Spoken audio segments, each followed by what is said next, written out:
Ooh,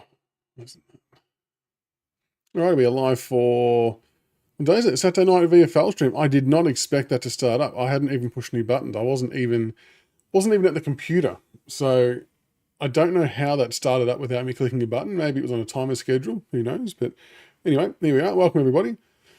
Hope you're all doing well on this Saturday night. As we thought we'd do a bit of a live watch along and check out the VFL players.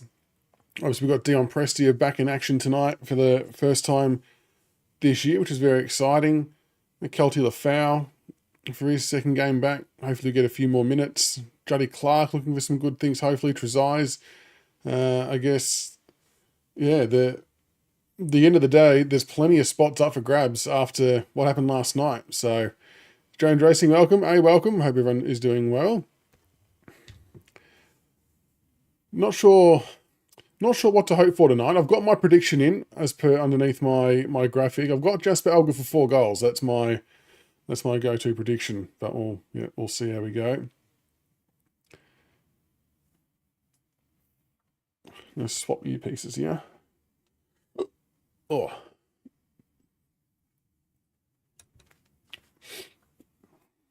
Bo, welcome. Go the Mighty Tigers. Yes. Yes, it's been an interesting 24 hours, I guess. No, look, last night, not the result we were after, but the more I sort of sat back and think about it, the more I thought it still reflected better on us than it maybe did Essendon, given it took them so long to try and break us. It's just no troops on the park. Milk, hey mate, what's going on? Mark, Channel 7 coverage. Yeah, well, I'm watching it on the AFL app, but it seems like it's drawing the feed from 7 because it's got the 7 Sport badge in front of it. So, interesting.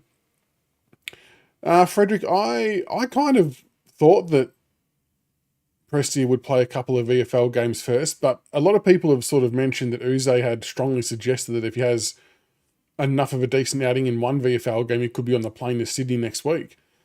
So I don't know whether that's maybe... Well, I guess, I don't know when that comment was made, but obviously with Dow going down, a spot opens up, so potentially there's some room there. As we see Dion on the screen now, on Dylan Shield.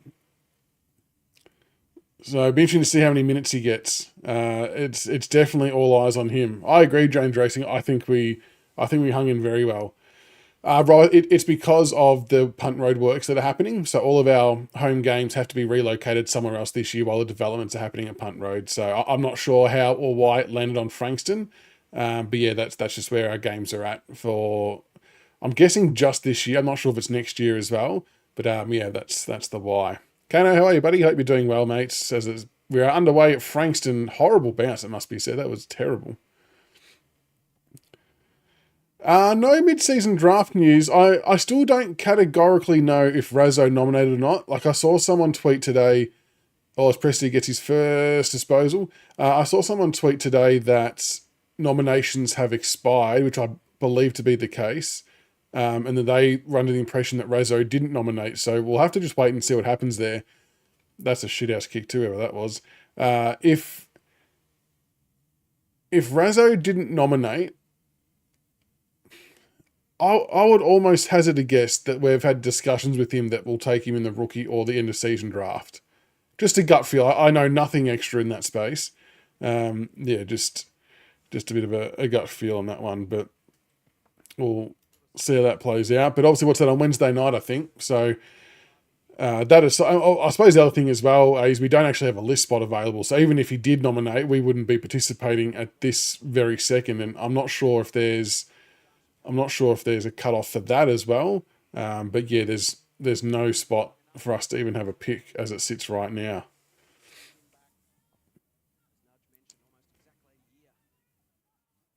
No one's really done anything of note yet going forward. There's our man Razzo. Oh, kicks it straight into the guy in front of him. Is McCarthy playing tonight? Oh, McKelty's just gone bang, just smashed into him. No, you can't pay deliberate for that. He was the play was on the boundary line. He was hitting at the Juddy Clark.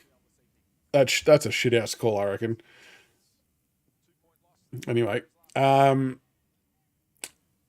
yeah, I saw somewhere that maybe McCarthy wasn't playing tonight because he might already be in Perth or something because he's going number one. Like I know he's touted to go high, but yeah, I don't know.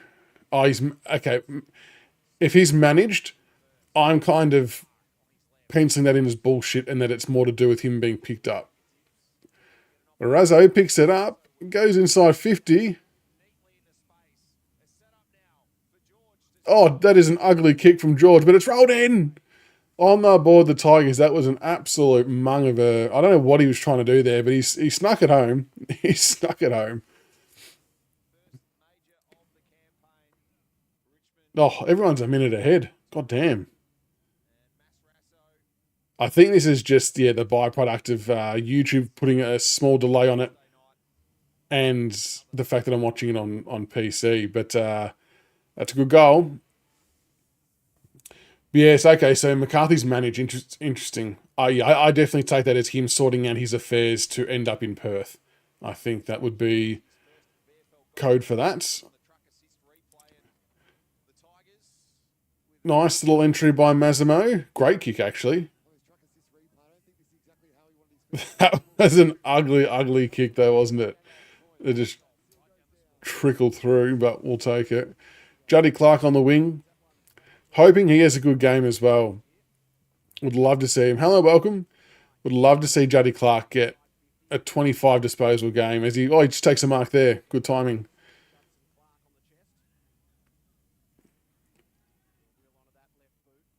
Oh, he's taken a... Gee, that's a good dangerous kick in board too. That's what we want to see. You know... Oh, Tyler Young for his disposal. Well done, Tyler. Oh, it's out in the full. Maybe not so well done, but at least he's out there having a dip. But that kick from Juddy Clark, that's the kind of stuff you want to see. Hook that up to my veins and chuck it in the AFL every day of the week. And the other one that will be interesting to see how he goes is Jacob Blyde, obviously, too.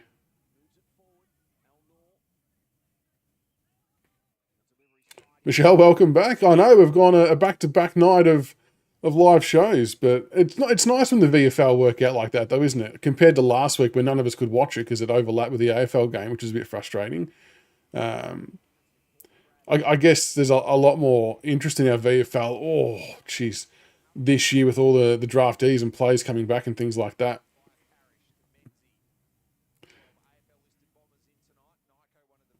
It's true, Rob. Like being a VFL coach to an AFL affiliated side would be a tough gig, especially when all the players come back. You got players who might get drafted, then you got to replace them. So it would feel like a heavy revolving door, wouldn't it, Rob?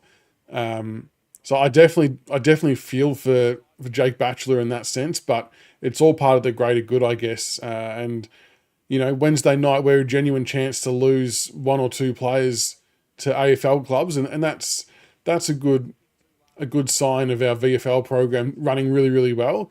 I suppose it begs the question: do we need to try and find a way as like a competition-wide decision to make sure that the club they're aligned to get first crack at them no matter what, instead of losing all these players?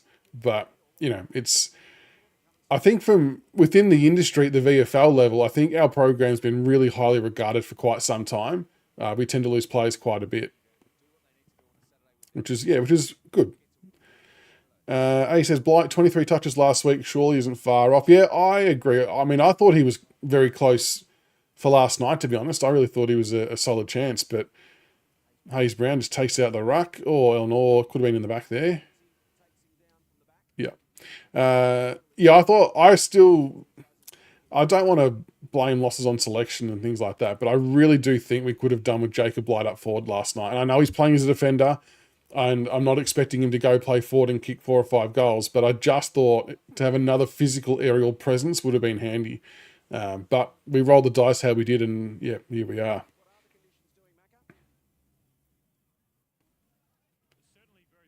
I don't know how windy it is down in Frankston, but been plenty of short throw-ins, hasn't there?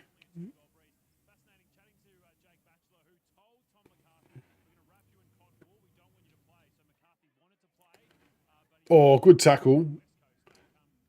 The other one we're going to be looking out for to see how he goes, and that was a good sign there, is Jacob Bauer. As Fawcett's running, having a bounce, the big tap. I reckon Bauer's attitude's been a bit stinky the last couple of weeks. I'm looking for him to respond. Fawcett's been interfered with, surely. That's a great bit of running from the big man. Had a couple of bounces through the middle of the ground and then pushed forward to a dangerous position and got rewarded with the free kick. Like I said yesterday about him, he actually used to play as a midfielder in his junior days before he had a growth spurt. So him running and having a bounce, whilst it might seem unusual for a big man to do it, it probably isn't that uncommon for him. Not Liam Fawcett trotting in for goal. Can he get himself on the board early?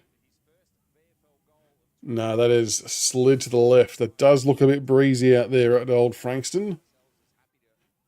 But enjoying the work rate through the middle of the ground and up forward. You look at that Essendon flag behind the goal. That is pushing to one side heavily.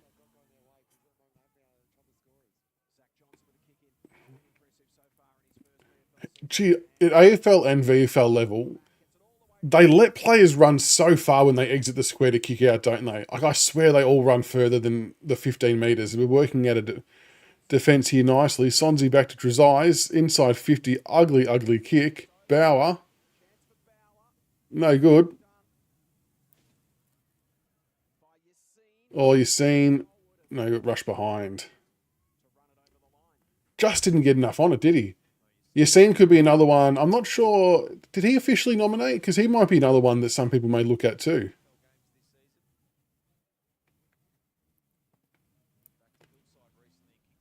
Oh, Hayes Brown, good mark. Strong.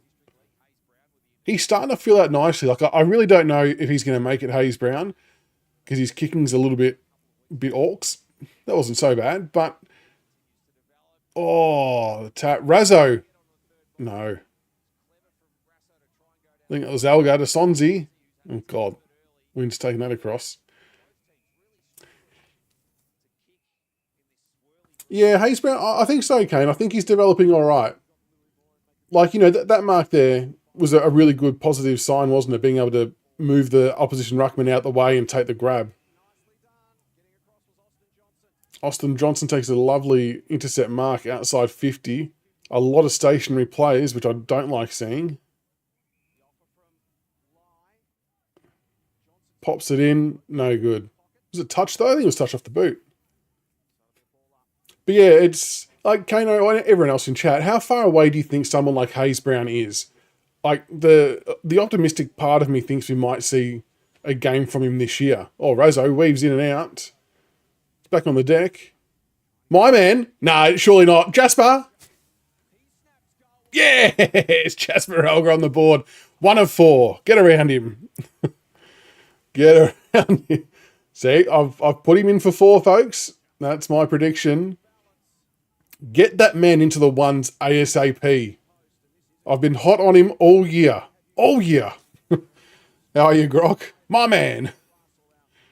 Jeez. He's just got good footy now. And at the risk of being a broken record, he's the youngest kid out there, but shit, he's got some great traits. Looks like he's 12, but he can play. Jasper. Love to see it. Look at this. Working in a phone box there.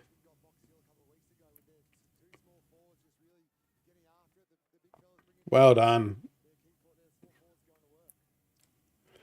I think so too, Grok. I think he's got to come in for Green. And we've probably, all of us have really identified that as a swap for a couple of weeks now. But it just hasn't happened. But again, Green didn't do much again. As we see Liam Fawcett in the ruck again for the second week in a row. He definitely is an interesting size. Agree, Kane. He's not a traditional small.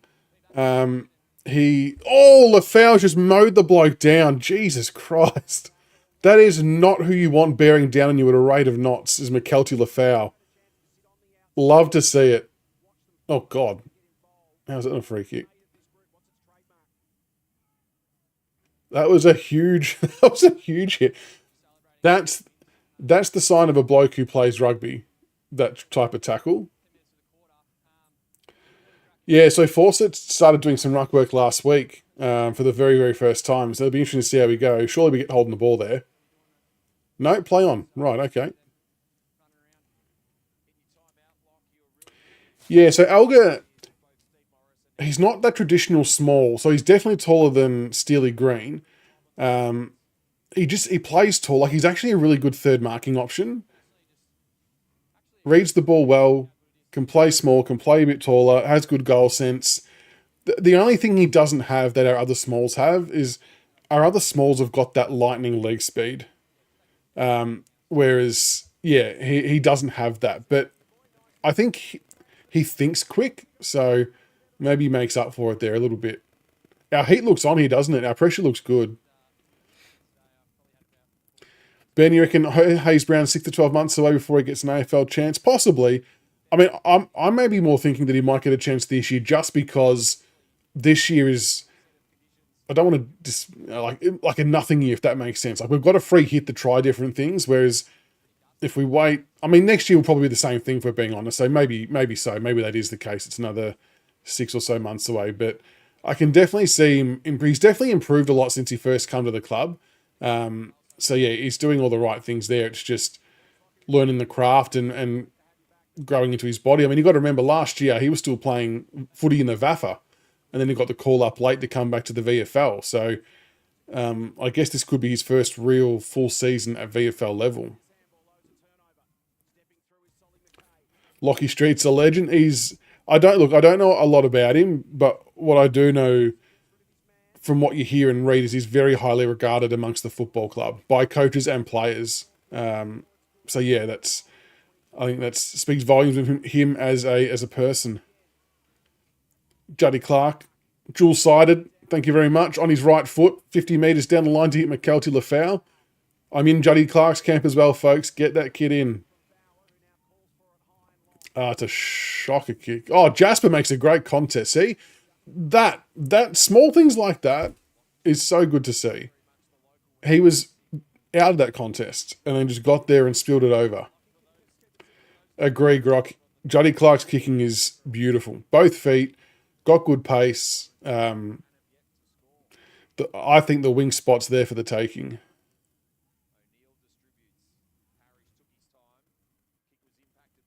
CB just shot me a text. He loved Lafau's tackle as well.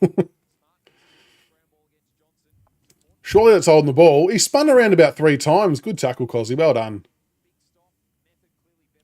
Human, how are you, mate? Wind is crazy. I know, it's never much good out this way, the wind. There's little to no protection. But, it is what it is at this level, isn't it, I guess? To be expected.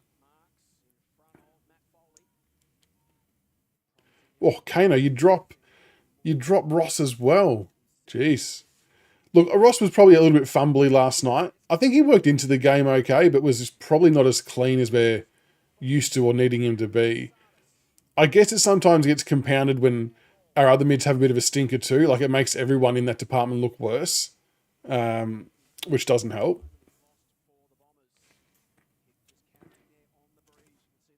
That was a bad kick, wasn't it, Grock? That was ugly.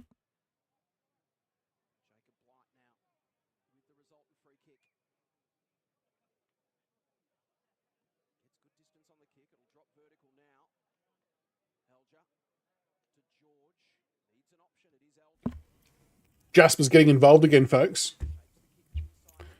Ah, disappointing. Well, who's better, Harry Armstrong or Jonty Fall? I mean, it's probably very early to make a call, I guess. As McKelty intercepts there. Who's better? They're both very similar. Oh, Juddy Clark takes a mark inside 50. They're both very similar, aren't they? I mean, what I love about both Armstrong and Jonty Fall is they both crash packs really well. Like, they're no nonsense. If the ball's up in the air, they're going to run at it and hit it a million mile an hour. So that's a good thing. They're both reasonably okay shots for goal from what we've seen. They probably just need a little bit more confidence, but yeah, I don't know. Maybe Armstrong has some better footy IQ. I'm not sure. Jesus, what the hell's happened there? That wind. Holy shit. What chance do you have when that's happening? I've never seen anything like that before. That is unbelievable. Oh my god. He's literally going to have to kick it at the car park on the outside of the right point post to give that a chance from that far. That's ridiculous. Poor, poor Johnny Clark. I wonder if it's just like that at one end. That's insane. As much as I like him, Caleb Smith is out next week too. Poor defensively last night, and for some of the beautiful kick, he missed too many easy targets. Yeah, look, I didn't mind Smith last night. Like, with the disposals, there was a lot of people missing disposals, to be fair, I guess. It was a bit greasy and skills weren't high on everybody's list, but like it's one that I feel like he needs to persist with as well in some ways. Got you almost have to aim further than the point post. Stark will be proud of that. Good call, Rob. I cannot believe how far that swung. Oh, James Racing, don't get me started on the wind at Casey. I mean, and Casey's not that far from Frankston, so it makes sense that they're both horrible for that. The other one that's a bad ground to play at with wind like that, and because of the sheer size of the ground too, is Pakenham. If anyone's ever played local footy out there or coached out there, I remember having a few Friday nights out there coaching the under-16s, just bucketing rain, freezing cold, ice cold wind, not fun. Not fun. That was Wazzy Macron with a tampered ball.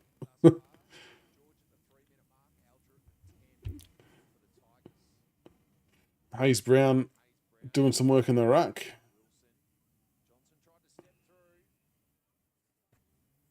Oh, I forgot to start my timer. God damn it. Now, definitely a good start, Cap, considering the breeze. Oh, Alga, had to get rid of that there, son. Unlucky.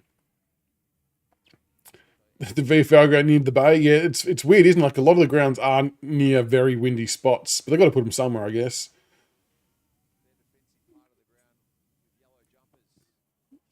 Oh, Blight's gone flying. Cap, do you reckon it's a 4-goal breeze to the Essendon end? Okay. Oh, I thought they paid a free kick then. Okay, so we marked it. Right. It's a shame that Blight misread that. And that's the thing, like, I don't mind Blight flying at those. Over time, he'll get his timing a bit right. And it's probably chaotic conditions, not probably, it is. So it's probably a little bit of a exception for him, I guess, as they kick it behind.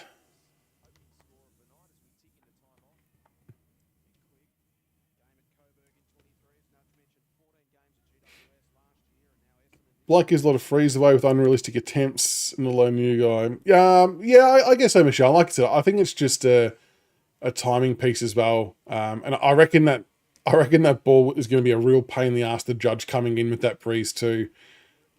I like that he at least has a crack at it. I suppose a criticism. Oh no, that's a bad kick. Oh, Davey dribbles one through. Jesus. Actually, the kick probably wasn't that bad, was it? It just didn't get marked. That's an annoying easy goal to give up. But yeah, I suppose I was probably a little bit critical of Blight in his earlier games at senior level because I felt like that he maybe didn't go for all the marks he could have gone for, and that's just a confidence thing and feeling like you belong and things like that.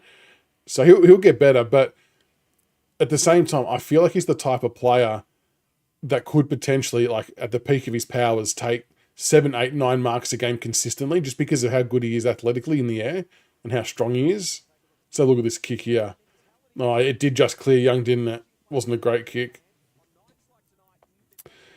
Yeah, it's trying to work out that balance, isn't it, Michelle? Whether they spoil it and bring it to ground or try and take the mark.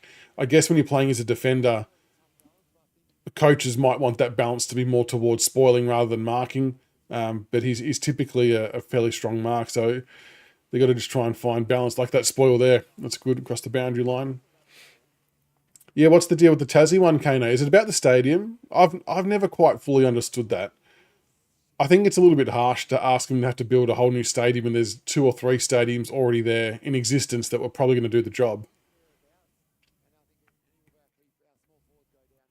Agree, Rob. Don't worry about trying to pinpoint passes. Just get the thing moving, I reckon.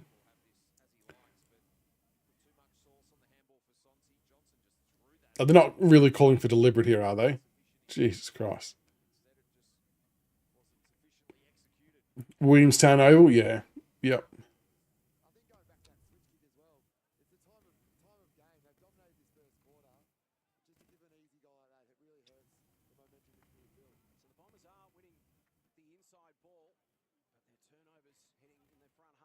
Trezise, he might get pinged here. Oh, ball's come out.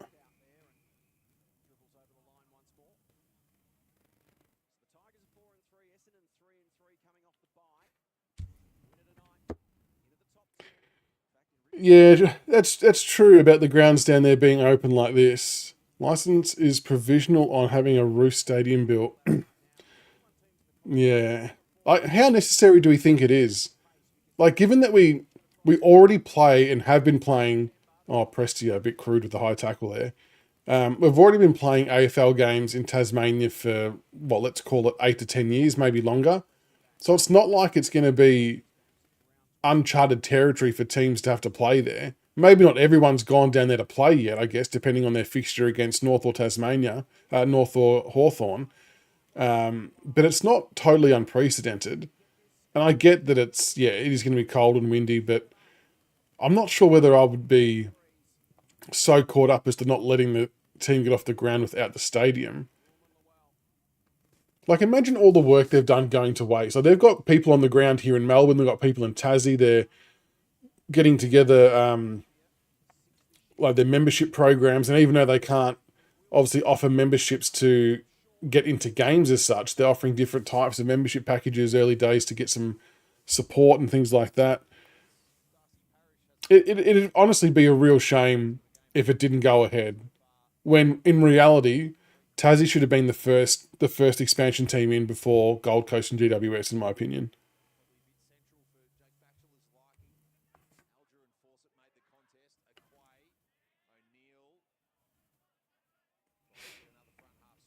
It's in their license. There's no other option. No stadium will not go ahead. So what's the hold up on the stadium? Like who's holding it up? Is it the AFL? Is it the footy club? Is it the government? What's the go?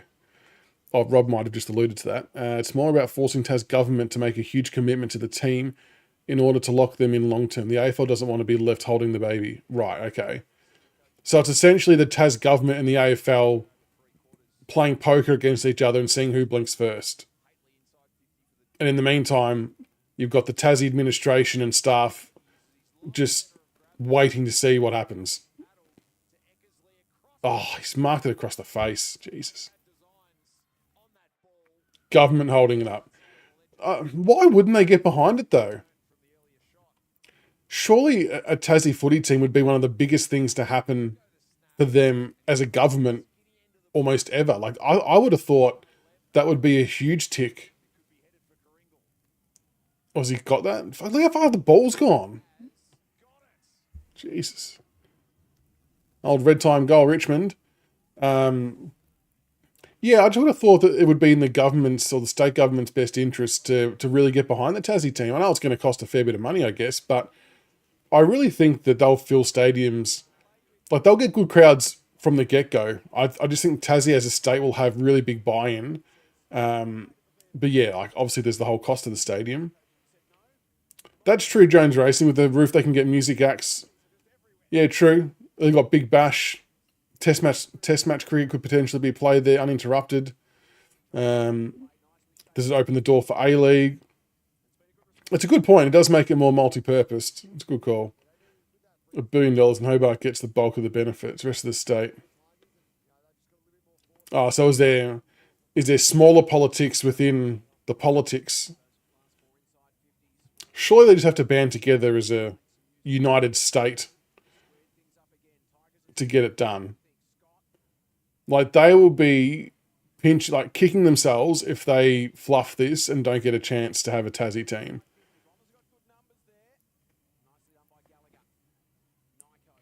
Or cut that off. Got to get it in there. Get it in there. Just kick it in. We do it in the look. They've had Shit, that pisses me off. He's kicked it to the same spot and they're able to get 4 players behind there extra when he could have kicked it there 10 seconds earlier when we had one-on-ones and could have given ourselves a chance. Drives me insane. We do it at both levels and I don't understand it.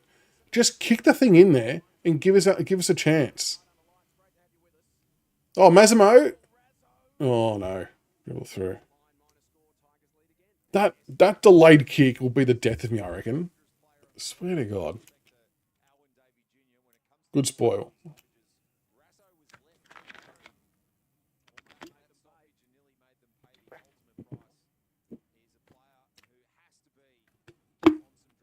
Build the doozy and they will come. They will. They'll fill it out.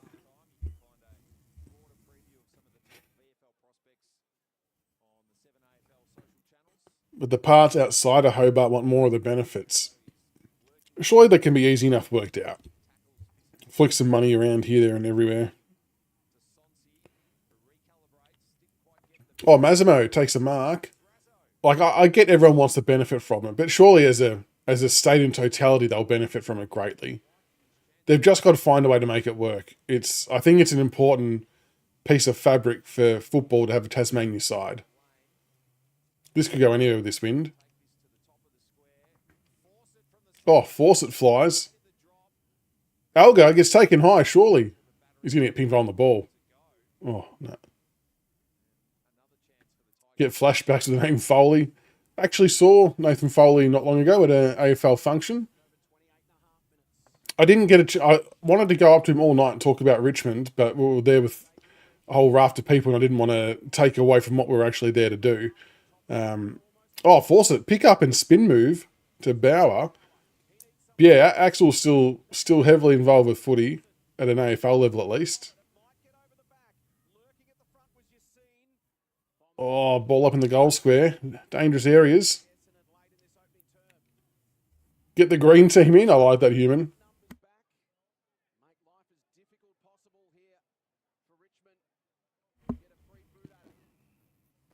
Good. Oh, what was the free kick for?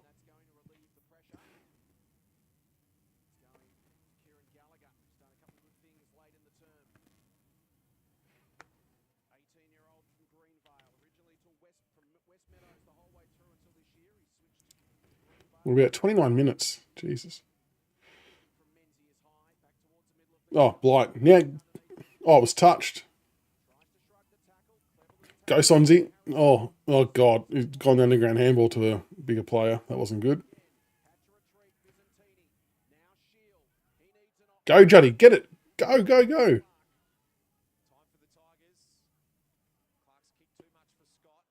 Oh, my gosh. Just skied it. Sit under that, someone.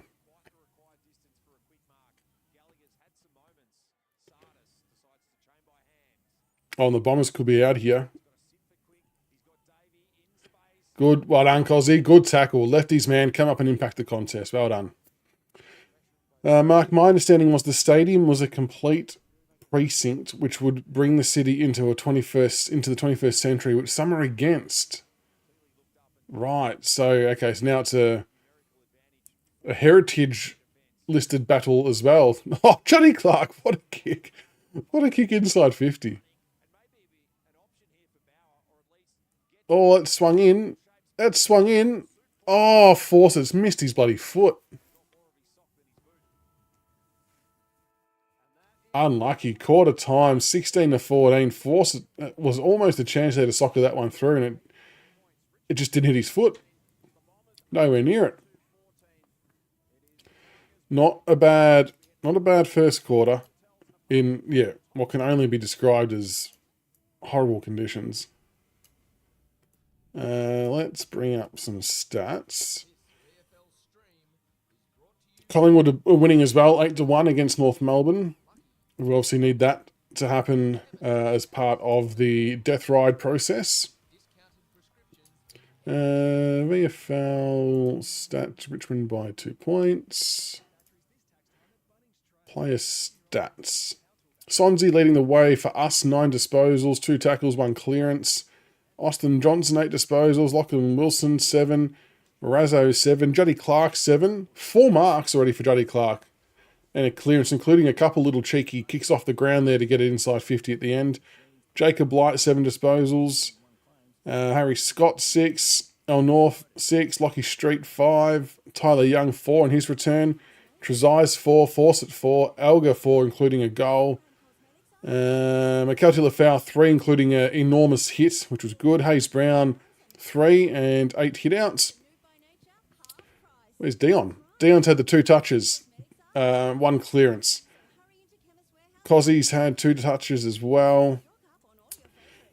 Well, look, if we're talking about Dion's game so far, fair to say he's nowhere near it at the moment.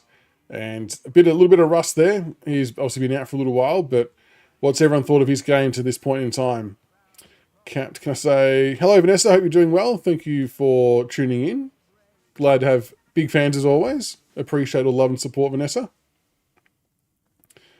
What's everyone thought of the VFL game so far? Any standout players? Any players that you think are putting their hand up to come in next week?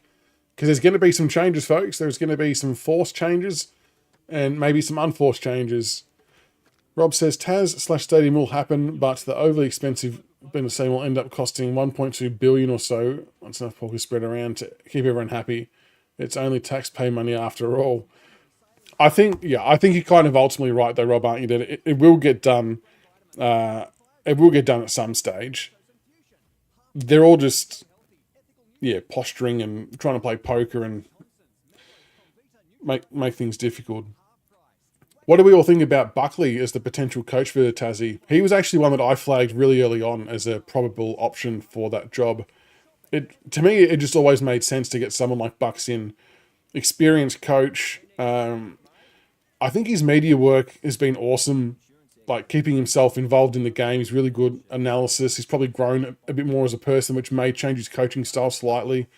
I think a lot more people have started to relate to him now as well. So, hopefully, I'd actually be really, really keen for Bucks to get that job. I think it'd be a good fit. You're at the ground. It's cold and windy. You're braving the conditions, Captain Vanessa. Jesus. Have you got any suggestions, Capt, on what part of the goalpost someone should aim at if they're kicking down that end we were at the first quarter on the back of Juddy Clark's efforts? Game that wins the standout players so far. Flip says, surely Elga gets in. I'm with you, Flip. Let's get Jasper in ASAP. I like him. Clark, Damien Clark's had a good first quarter. He'll be close. The only question I would have there, Damien, is simply around match fitness. This is what his third or fourth game. Like, I'm sure they've got a predetermined amount of games they'd want him to play to get back up to full speed.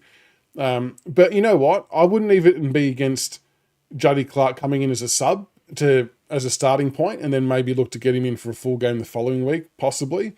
I just love the fact that he's dual-sided, has good speed, and he's just got good footy IQ, doesn't he, Judson Clark? I'm definitely all in his camp. Yeah, anyone heading out to Frankston's night is definitely brave. It is very cold.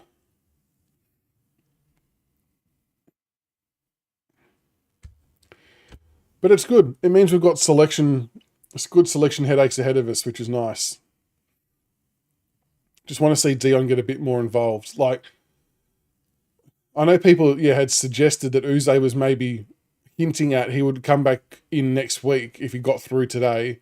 You couldn't possibly do it. I know it's been one quarter, but you couldn't possibly do it based on what we've seen so far. Just hasn't found his groove yet to get into it. And that, like I said, that's okay. He's missed a bit of footy. He'll find that groove, but I think you've got to make sure he does it the right way as well. No, it's true, Rob. He won't gain fitness by playing one quarter. But I mean, like, if he's got enough match fitness in the VFL, or like they're 95% happy or 90% happy, then maybe that's another way they can roll the dice. Or they could start him and sub him off after 3.5 quarters, if that's what they want to do. Plenty of different ways it can work out, I suppose. Scruffy, welcome. Started watching Prestia playing. Yeah, he hasn't done a lot so far, to be honest. Yeah, selection night will be interesting on Wednesday nights. Plenty of plenty of different options out there.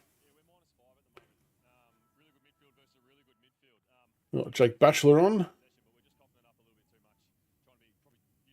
You're on the far right side next to the light tower. Oh, nice. You're waving. Yeah, very good. We'll keep an eye out for Cap down there.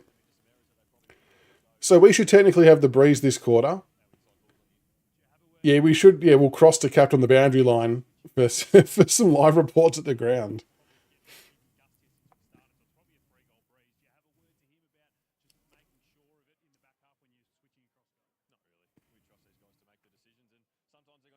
So let's see if we can make use of the breeze this quarter. Try and get a few more goals on the board. Yeah, look at the flags. Jesus.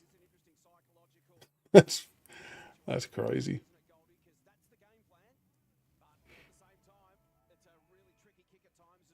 Was everyone happy about the Giants getting up today? The second quarter is about to get underway now. Oh, I've got the clock again.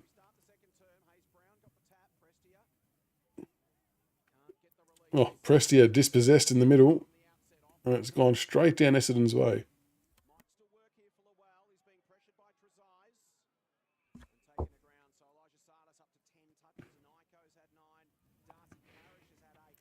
It seemed like there was a few angry Carlton supporters too on SEN or whatever program was doing the callback show tonight. I just saw a tweet about it that there was fans not happy. So don't know if anyone heard anything. But yeah, it seemed like they were up in arms. Oh, Kano, you watched the Blues fan cam.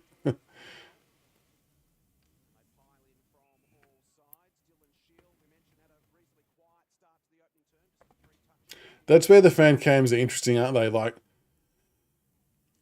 at the moment with ours, holding. Not entirely sure about that.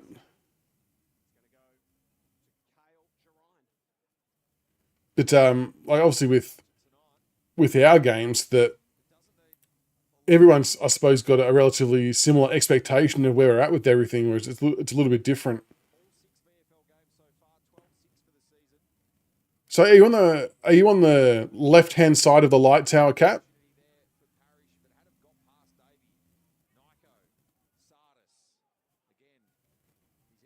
Or are you in front of the Essendon van? Because I can see two Richmond people there. Do you have a white jumper on?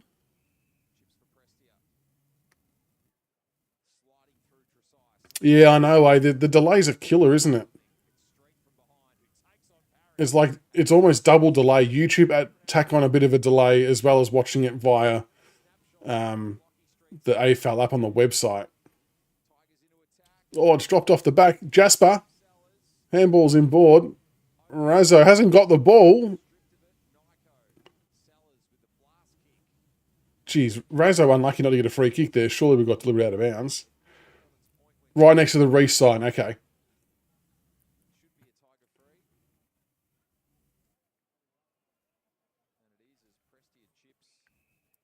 Okay, so Blues come off a bye and then get Bombers, Eagles, and Kangas.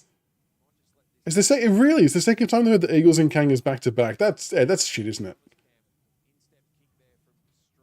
It's a bit of a kiss on the pecker. But if they drop those games, Kane, can you imagine the outrage if they drop those?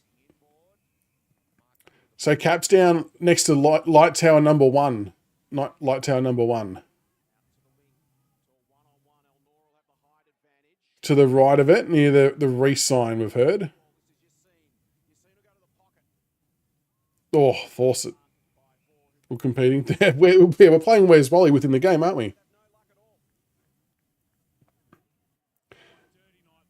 Because where did Carlton finish last year? Surely they didn't finish. I can't remember how low they finished to warrant getting that type of draw twice throughout the year, like that type of block of games. Well, true, Jones Racing. They need a little bit of a upper hand to get back into it. But like I said, though, if they drop those games, things will get nasty. As Fall held a little bit there. We should have a stoppage inside the middle of the 50. Haven't made use of this big wind just yet. 19 inside 50s to 12 though.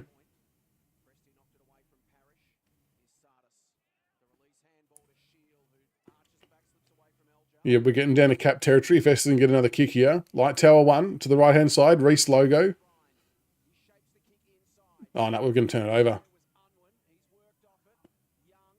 Oh. Over the shoulder. Carlton fell into the 8, started 6. Okay, that's right. So how they fall into the 8 and then they've got Kangaroos and West Coast back-to-back? That's, yeah, jeez. Good kick, good kick. Sonzi wants to have a dip from about 55. I'm not sure. Wow. Last night I said that about Tim Taranto, that I'm not sure he's got the distance, and he ended up slotting it. And Sonzi's got about a 45-goal win behind him, so who knows? The old Smithies football. It's good to see my actual work come to life. And I know they've got a football in hand that I've had a hand in doing something about. I know I've actually done my job semi-correctly. As Sonzi wheels around, he's got a hold of that. Wow, he's put that onto the road. He's kicked that about 70 metres, I reckon. Jesus, that wind is strong. Amazing. If you were just to wander by the streets around the Frankston area down that end of the ground, you'll walk away with a footy, I reckon. There'll be a couple out in the road there by the time the game's finished. Monster kick by Sonzi as he continues to press his case to get selected in the AFL side. Yeah, he could have conceivably come back in last week, couldn't he, guys, on the back of 37 disposals. Obviously, CB and I speculated a little bit last night that maybe the decision's been made about his future going forward, and maybe it's not with us. But if he has another big game tonight, you have to try him, don't you? Like, you can't just keep saying no. And when you do play him, like we keep saying, you can't just plonk him at half forward. I know I've said it a few times, but I do worry that he'll leave and do really well at another club as Prestia gets a nice little clearance away. Bauer sells a bit of candy. Oh, that's shit. That is a rubbish kick. Not even remotely close to hitting the leading target there. The first part of his movement was good. The second part, not so much. Haven't seen Juddy Clark this quarter yet. Agree, Melanie. If he comes in, Sonzi, he's got to play in the midfield. This nonsense experiment's got to end. We've got to find out once and for all, does he have something to offer at AFL level? And, like EJ said a few times, there must be a reason why he's not. But, geez, it gets frustrating when we see him do things like this week in, week out at VFL level. So the Bombers have got some names back there as well, don't they? Parrish, Shield. Oh. Am I 2 minutes behind now? God damn, I don't even know how to catch up.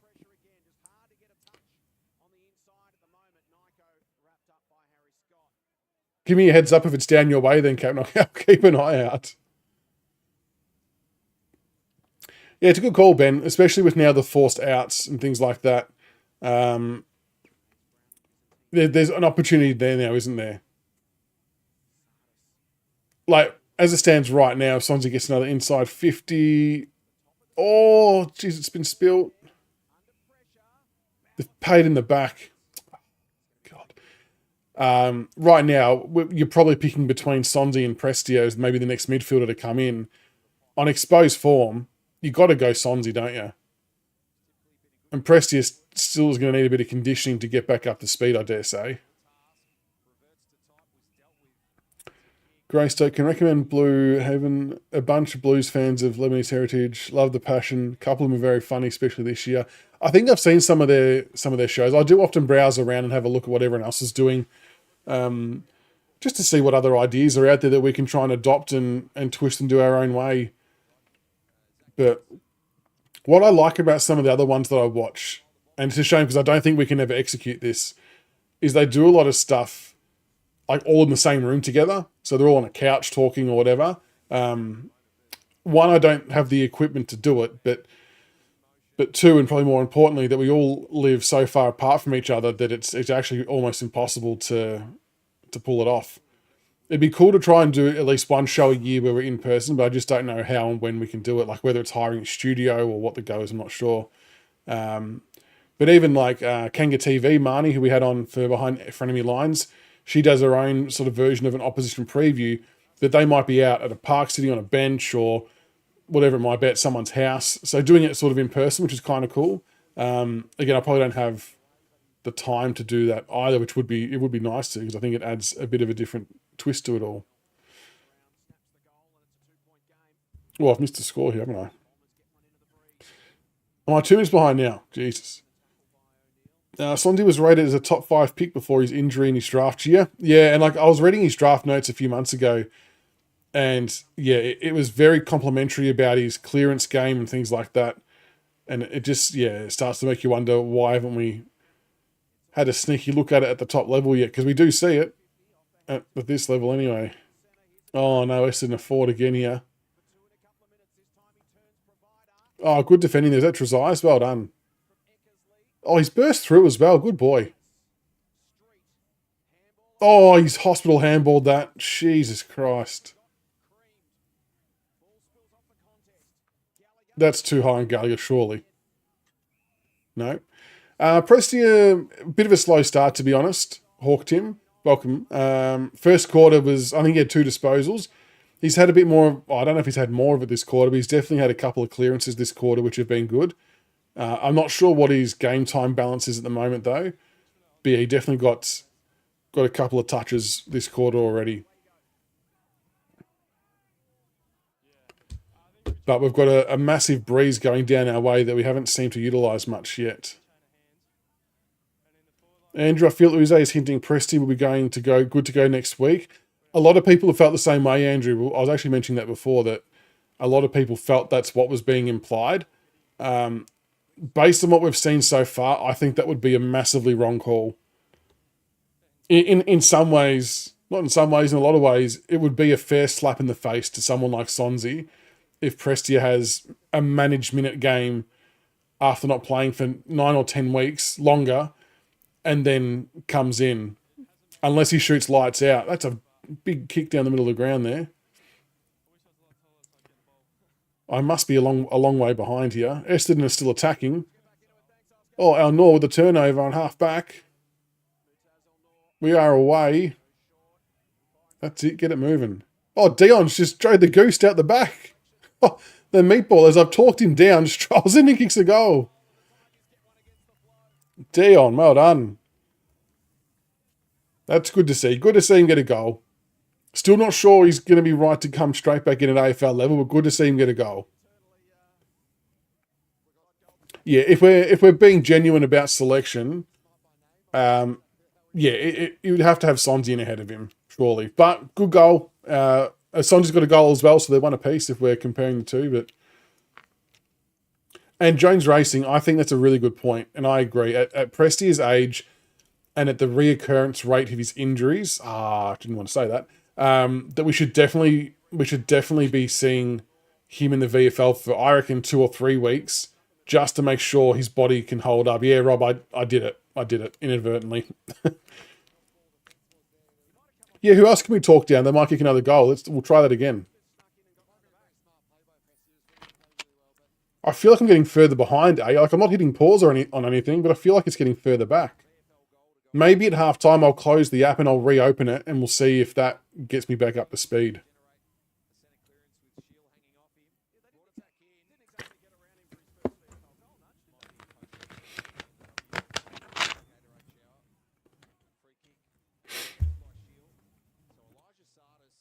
You actually wrote that first. Please don't tell me something's happened after I've said that.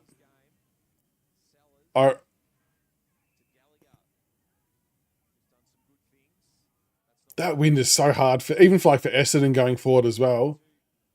That is so difficult.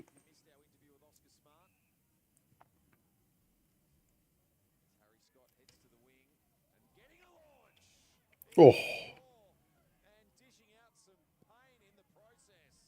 oh, it's the Jasper as well. Fuck me, honestly. Hopefully he's just winded and jogs that off.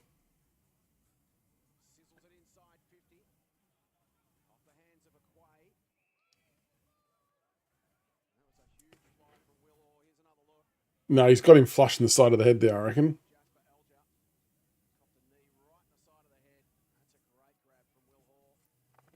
Hopefully he's okay, my man. That's shit. What timing?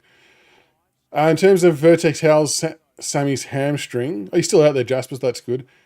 I don't know. I don't know if there's been official scans yet for Lawler, but the only information we literally have to go by was post game. Tim Taranto did an interview, and he said that I think it was Tim Taranto that mentioned that he felt it was on like the more minor side, so it might only be a couple of weeks.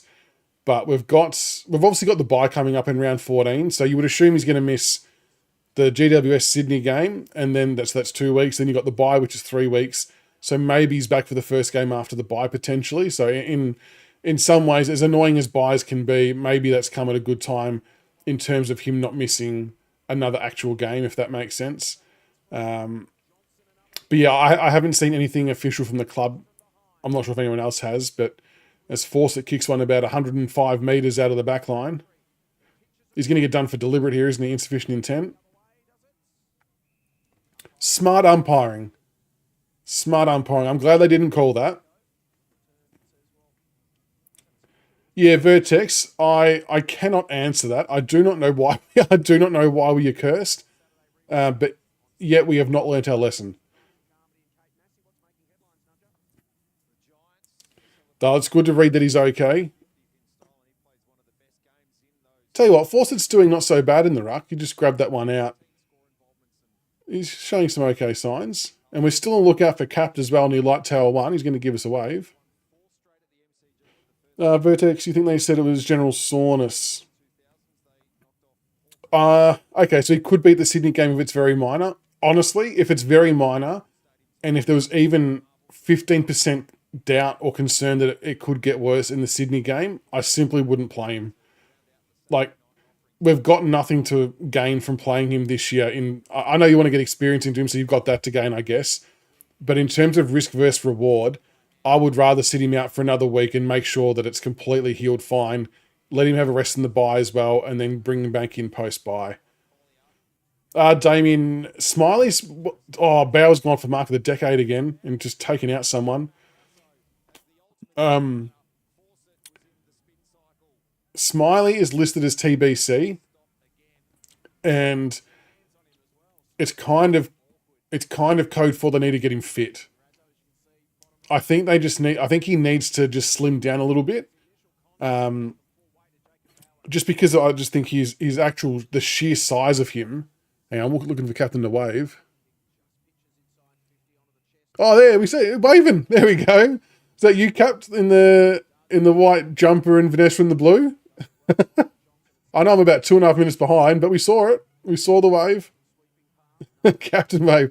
How good is that? We just spot people listening in on TV now. This is so good. Lawler back post by. I agree, Jones Racing. But yeah, as for Smill, I reckon my personal view is I think he's going to be about 5 or 6 weeks. Oh, great pickup, Juddy Clark. Oh, unlucky. And like Uze and Serple have both really strongly hinted at that we're going to see Smiley at some stage this year. I just think that's I just think that it's going to be a few weeks to get him just used to his body size. Sonzi with the handball. My man Jasper. Oh god, he's been tackled to the ground again. Yeah, I think we've got a close up of Cap there. Noel, how are you, mate? I know it's never any good when a player gets the I word. Thank you for using that. But for Lawley, he was due for a break. Yeah, I get what you mean. I get what you mean completely. And we get to utilise the buy a little bit as well there too, like we were saying before. Yeah, if it's on the very minor side, I'd still take the 2 or 3 weeks to your point and just give him the rest. Simply because he hasn't had that full AFL pre-season before, so it's going to be a tough year for him. Oh, that was very close. Just had an Essendon playing the goal square. Yeah, Forster doing okay. Forster doing okay in second ruck. I'm actually not minding that. I'm not sure how it would translate at AFL level, but I'm not minding it. Rational Roman, welcome. When will we see Houghton, Elgar, and Gibcus? Elgar, I'm hoping next week, but I've been hoping that for the last 3 weeks. I think at some point in time he'll have to take Steely Green's spot. And as for Houghton and Gibcus, I think they said Houghton was about 6 or 7 weeks away and Gibcus maybe 7 to 8, something like that. So I reckon by about round 16, 17 for the AFL season, I think that's when they'll make a return to football. Obviously not at AFL level. They'll play whatever the VFL equivalent is. So what are we at now? Round 9 in the VFL. So that might be round 14 or 15 potentially, 15, 16 at VFL level, that they'll start to come back. And if you read between the lines of what Uze says about Houghton, he doesn't think he's going to be in the VFL for very long. He reckons he's going to go in there and show him up pretty quickly. How was that holding the ball when Dylan Shields got the ball? Someone make sense of that. DP, Smiley was not fit and it was very noticeable. Always struggled with the tank, even under 18 level. Yeah, no preseason. That's right. Oh, shit, unlucky. Oh, that's an ugly kick inside. Got to hit a target here. Oh, gosh. Razzo, around the body. How have we not scored a goal from that? But yeah, DP, it's a good point. And I've said this for a little while too, that we're essentially asking someone of Josh Tracy's size from Fremantle to run around and get AFL midfield minutes. Like you can't imagine many other players of that size doing that kind of work rate that early. So I'm under no illusion that it could take Smiley. It might take him a year and a half, 2 years to fully get used to his body size playing in the midfield. Or he changes and becomes a full forward or centre-half forward. This kind of feels like his options. I'm backing him in, though. Oh, Jasper, my man. Good pass from Dion. Vertex, when you say he won't be there very long, yes, sorry, that's what I meant. Yeah. He'll get into Taj Houghton, even according to Uze, he reckons that he'll be in the AFL very quickly. The kid just oozes class. And that's not wanting to put pressure on him because he's not played a game yet. But you look at his junior highlights and stuff, he is a seriously talented kid. There's my man Jasper strolling in for a look at his second.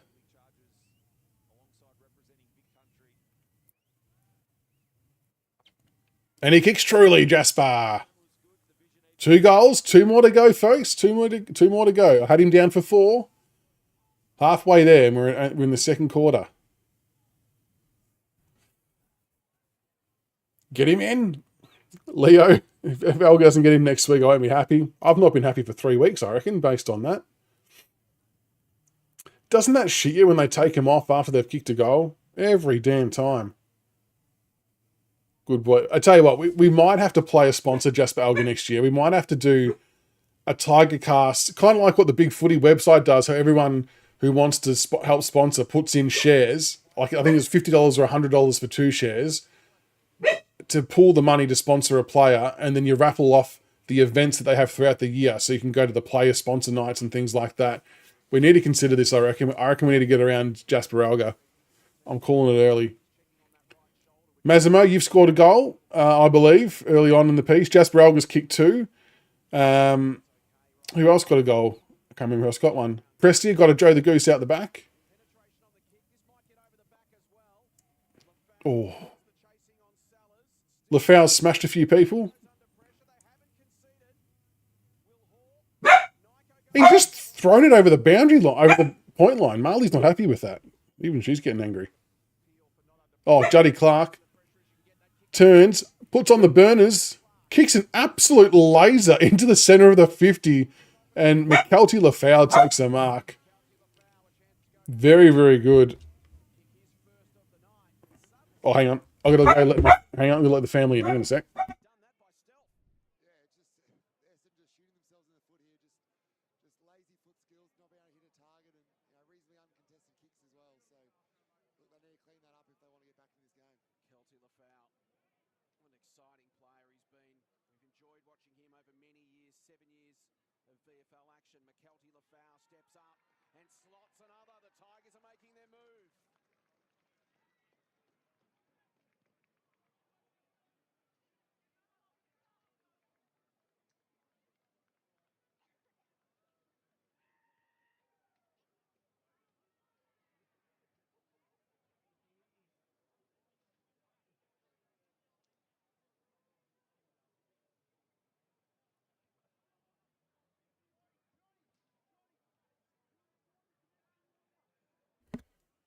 What have I missed?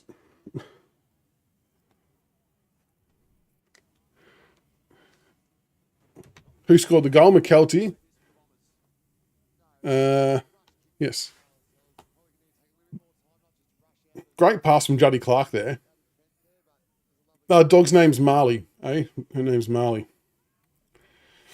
So yeah, the rest of the family, they were at the Hawthorn game. I'll tell you a story in a second. Disappointing story, but I'll tell it nonetheless. Surely Juddy Clark's now bashing on the door for selection after some passes like that.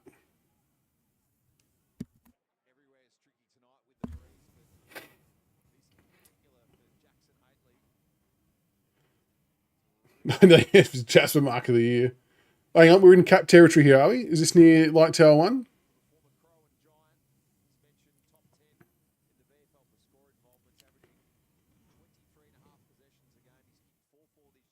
Oh, they zoomed out.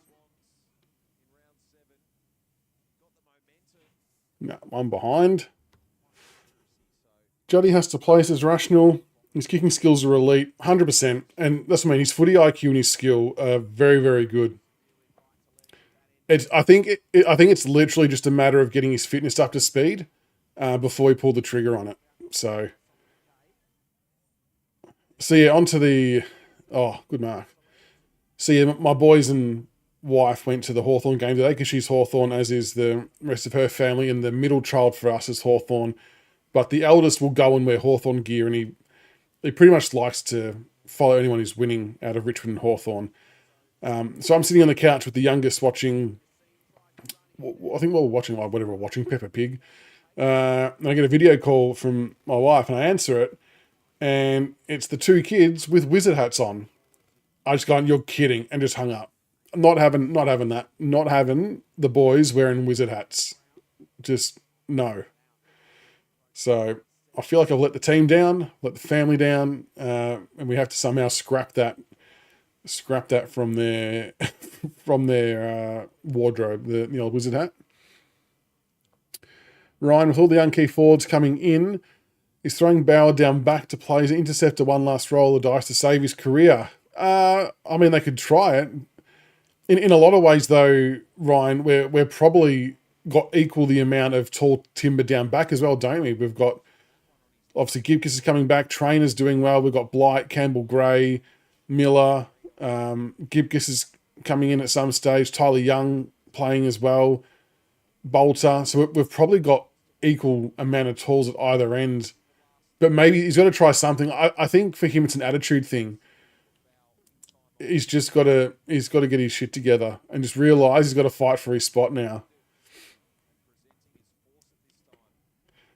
Well, when the kids walked in tonight, just then, that's right, I went to open the door for him.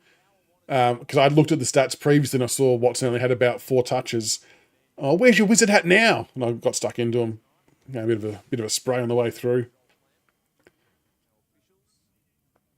Oh, I've given Essendon a goal when I shouldn't have. Excellent. Great button pushing. No, kick your wife out. I'm not that brave. No, I'm not that brave. Jesus. Ignore the scores I've got on the screen. I've hit the wrong button. I'll have to just remember not to push the button the next time Essendon score. Got to draw a line, get Camden Magic. Well, I did have one here. There you go. I've got a Camden headband here. They were all for the headbands. They were loving it.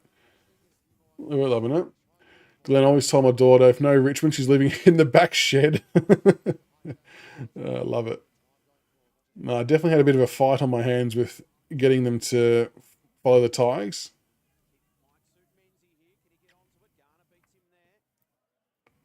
Yeah, I thought they may have walked in the door with the wizard hats on, but that wasn't the case, thankfully. I know he's going to be one of those players, Grock, isn't he? You know, every club's got one of those players that just notoriously slays us, and it's going to be, yeah, he'll do that to us for years to come. I suppose our hope is that someone like Seth Campbell or Ryan Mansell does that for us in the future as well. Maybe, I don't know. Can't be long left in this quarter. 29:35 gone on my screen. I'm sure a few of you are a little bit ahead of that. Oh, Hayes Brown. Lovely grab out of the ruck. Sonzi with a little flip handball over the top. Razzo. Back to Sonzi. Bit of a 360. And a big kick inside 50. He's just basketball bounced that to himself. That's out in the full. Got to get it going, gents. Get it in there. Oh, wait.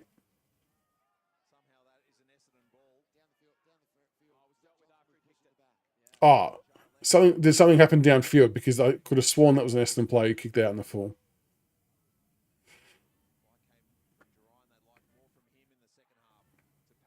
Parrish has been good for them tonight so far.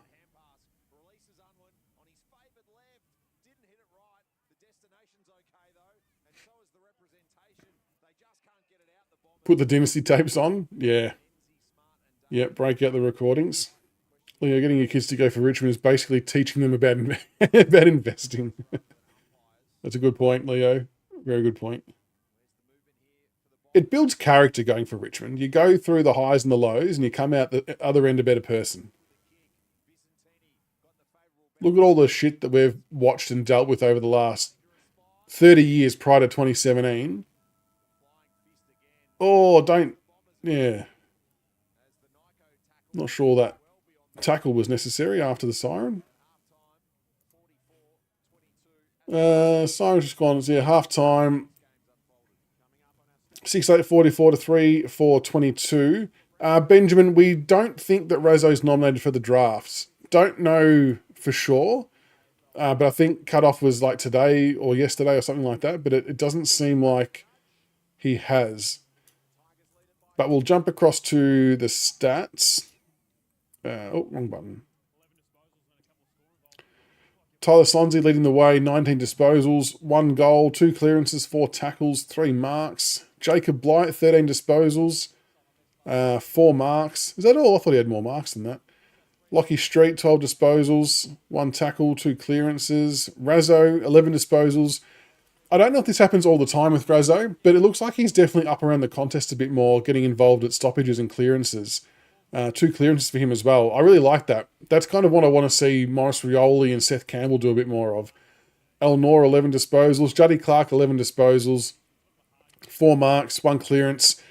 But Juddy Clark's vision and kicking has been very, very good. And that gets a lot of ticks in boxes for me, I reckon, being able to dispose of the ball like that.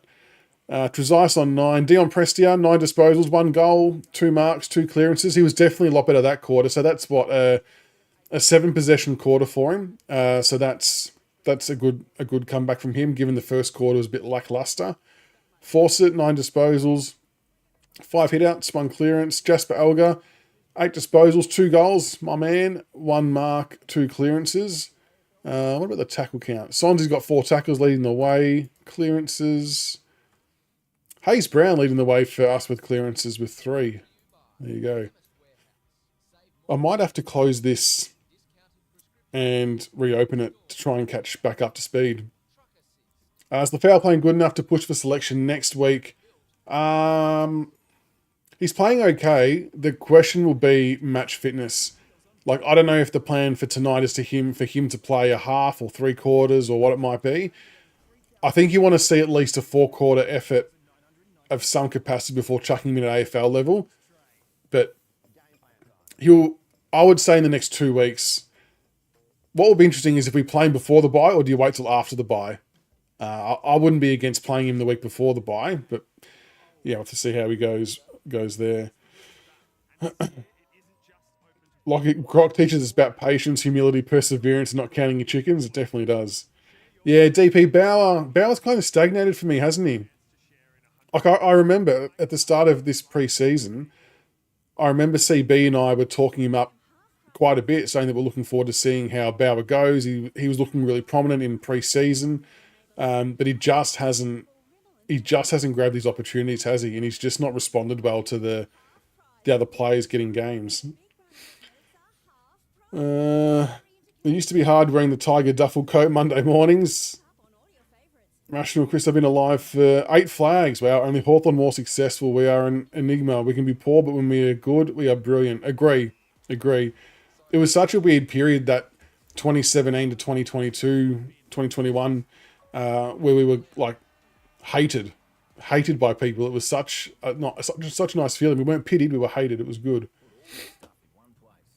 Jody Clark, such a beautiful kick, Dave. The dasher, agree, mate. That laser pass to McKelty inside 50 on the boundary. Not only was it great vision, but to execute the kick as well in those type of conditions, equally as impressive, and something we desperately need at AFL level. So I would think we will be back there. He'll be back there pretty quickly. Peter, why can't I actually just watch the VFL stream? You should be able to. It's on the AFL website. So if you can't get it on 7 Mate for whatever reason, with wherever you are, but yeah, if you go to the AFL website, go to the fixture, go to VFL fixture, it'll have watch now. You should be able to watch the game there. El Norbin very good tonight. I think clubs will look at him APG for sure. I mean, McCarthy's probably going to go 1. Razzo seemingly hasn't nominated. Sam Toner was another one who nominated, who played a few early games for us and did well. I think he actually coached against his older brother, I'm thinking, if there's an older one. But he hasn't made it back into our VFL side for a little while, so I'm not sure how he'll go. But yeah, El Nor will get looked at. Yassine will get looked at as well if he nominated. We've got a few boys who'll get looks. Yeah, Cameron, yeah, El Nor, you're doing all right. What was I'll try and find the disposals for you. Hang on. Bear with me. Where are we? Lafau, Austin Johnson, Foley. 11 disposals, 3 marks for El Noor. The defence as a whole has been working pretty well though, so it's been good. Yeah, Vertex, you're right. Bauer does go for Mark of the Year every contest. I don't know why he does that, but yeah, it's frustrating. Michelle almost gave my kids diabetes in the pre-flags, used lollies for goals because we lost so many. They were very happy with flags. It was competing against Brizzy, the only team we always beat, thanks heaven. It's interesting how the different sort of parenting methods when it comes to trying to convince your kids to either go to games or stay interested in games and things like that when you're not going well. My eldest, so I'm in a footy tipping comp, and the kids are as well. I let them do their own tipping. And the other week, it must have been the North Melbourne game, I reckon. They're like, oh, who do we tip? Because they forget after about 48 hours. So I told them, I think we all tipped North Melbourne. Or one of them tipped Richmond. I even tipped North Melbourne, and so did one of the other ones. And the eldest just couldn't wrap his head around why I was sitting there cheering for Richmond when I tipped North Melbourne. I'm like, oh, I tipped North Melbourne because I think they might win, but I definitely want Richmond to still win. It's like, no, but you picked North Melbourne. And then he's got his Richmond stuff on, cheering for North Melbourne because he tipped them, and he's getting in my face about it when North is scoring. And I'm like, dude, just piss off. I'm not in the mood. I want Richmond to win. Just calm down. You can tip against your side, but still want them to win. He just didn't understand, and he was just getting in my grill about North Melbourne, which was painful. The salt mine threads were gold. They were a thing of beauty. Agree. Shane, not a bad game considering the wins. Yeah, really like Alga and Razzo together. They work for each other. Bauer got one thing in his buck. He's not doing anything to help himself. He's not. I actually have him down as one of the 6 players that will move on at the end of the year. I won't go into that too much because I think we're doing a video on it at some stage. But yeah, agree on Bauer and Razzo though. I like him. DP, I had high hopes for Bauer and thought he would be playing almost every week. Agree, DP, agree. This bullshit where he goes on the shoulders every contest, summarizes the year. There's just the time and place, isn't there, DP? I mean, maybe he's arguing, well, I'm bringing the ball to ground. I'm just really clutching at straws with that comment. But yeah, it just doesn't feel... It doesn't feel like it's playing the percentages, does it? Is all I would be thinking. Clark and Elgar need to be in next week. Philip, agree, mate. Agree wholeheartedly. So is that the issue? So being into overseas, you can't watch it on the AFL website. Is that right? That's annoying. I was told to playing today. That's interesting. Fraser's already nominated for the draft and missed out. Well, so this is the thing, Massimo. It sounds like that he hasn't nominated for the mid-season draft. I don't have a way of confirming that, and I said this earlier, but my gut feel would be if he hasn't nominated for the mid-season draft, I can't help but feel it's because that he wants to play for us, and maybe we've committed to taking him in the national draft or pre-season draft at the end of the season, or the rookie draft. Sorry, not the pre-season draft. Yeah, I think it's the only thing I can think of. Like, I can't think why else he wouldn't nominate, given obviously how talented he is. I'm very positive that there would have been players or would have been teams asking him questions about his movements for next year for sure. I just can't see a world where no one's asking about his status. So, Rezo has nominated. 7 just showed it. Interesting. Right, well, that throws a bit of a spanner in the works, doesn't it? Cheering against the death ride's a serious crime. Michelle, we'd love to be wrong on the tips. Absolutely, heart versus brain. And I can fully understand why some people, Michelle, don't like the tip against Richmond in competitions. I get it and I respect it. My mentality's, and I get a little bit competitive, to be fair. My mentality's always been, I'm in a tipping competition, I'm trying to win it. And if I think that not tipping us is going to give me another point and closer to winning, I'm happy to do that. But I won't actively sit there and barrack against Richmond. I'll always barrack for us no matter who I tip. It's kind of a win-win. Either you win the game and you're happy and you lose the tip and, oh, well, who cares? I won the game of footy. Or you lose the game but you get the tip right. So you kind of get the best of both worlds, don't you? I know, Enzo. I know playing Sonzi in the AFL as a mid, it would be good to see, but I don't think we'll see it. I don't think we'll see it. Yeah, Glenn, I agree. If he didn't nominate, he'd be on a promise for sure. But that's interesting if Channel 7 have just said that he has nominated. It's kind of annoying in some ways because he'll almost certainly go somewhere. And that will then mean that we'll miss out on Razzo, we'll miss out on McCarthy, may miss out on Eleanor as well if he gets picked up too. So that could be 3 players that we miss out on to go along with your Sam Davidsons and Durhams and Massimo Ambrosio's and things like that. Raymond, you live in Bangkok? Oh, very good. I can't access tonight's game. You tried 3 different VPNs. I wonder if they've cracked down on it.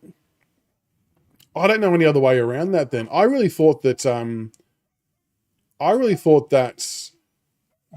website would just have that working no matter where you were. I didn't even consider the VPN factor or international factor.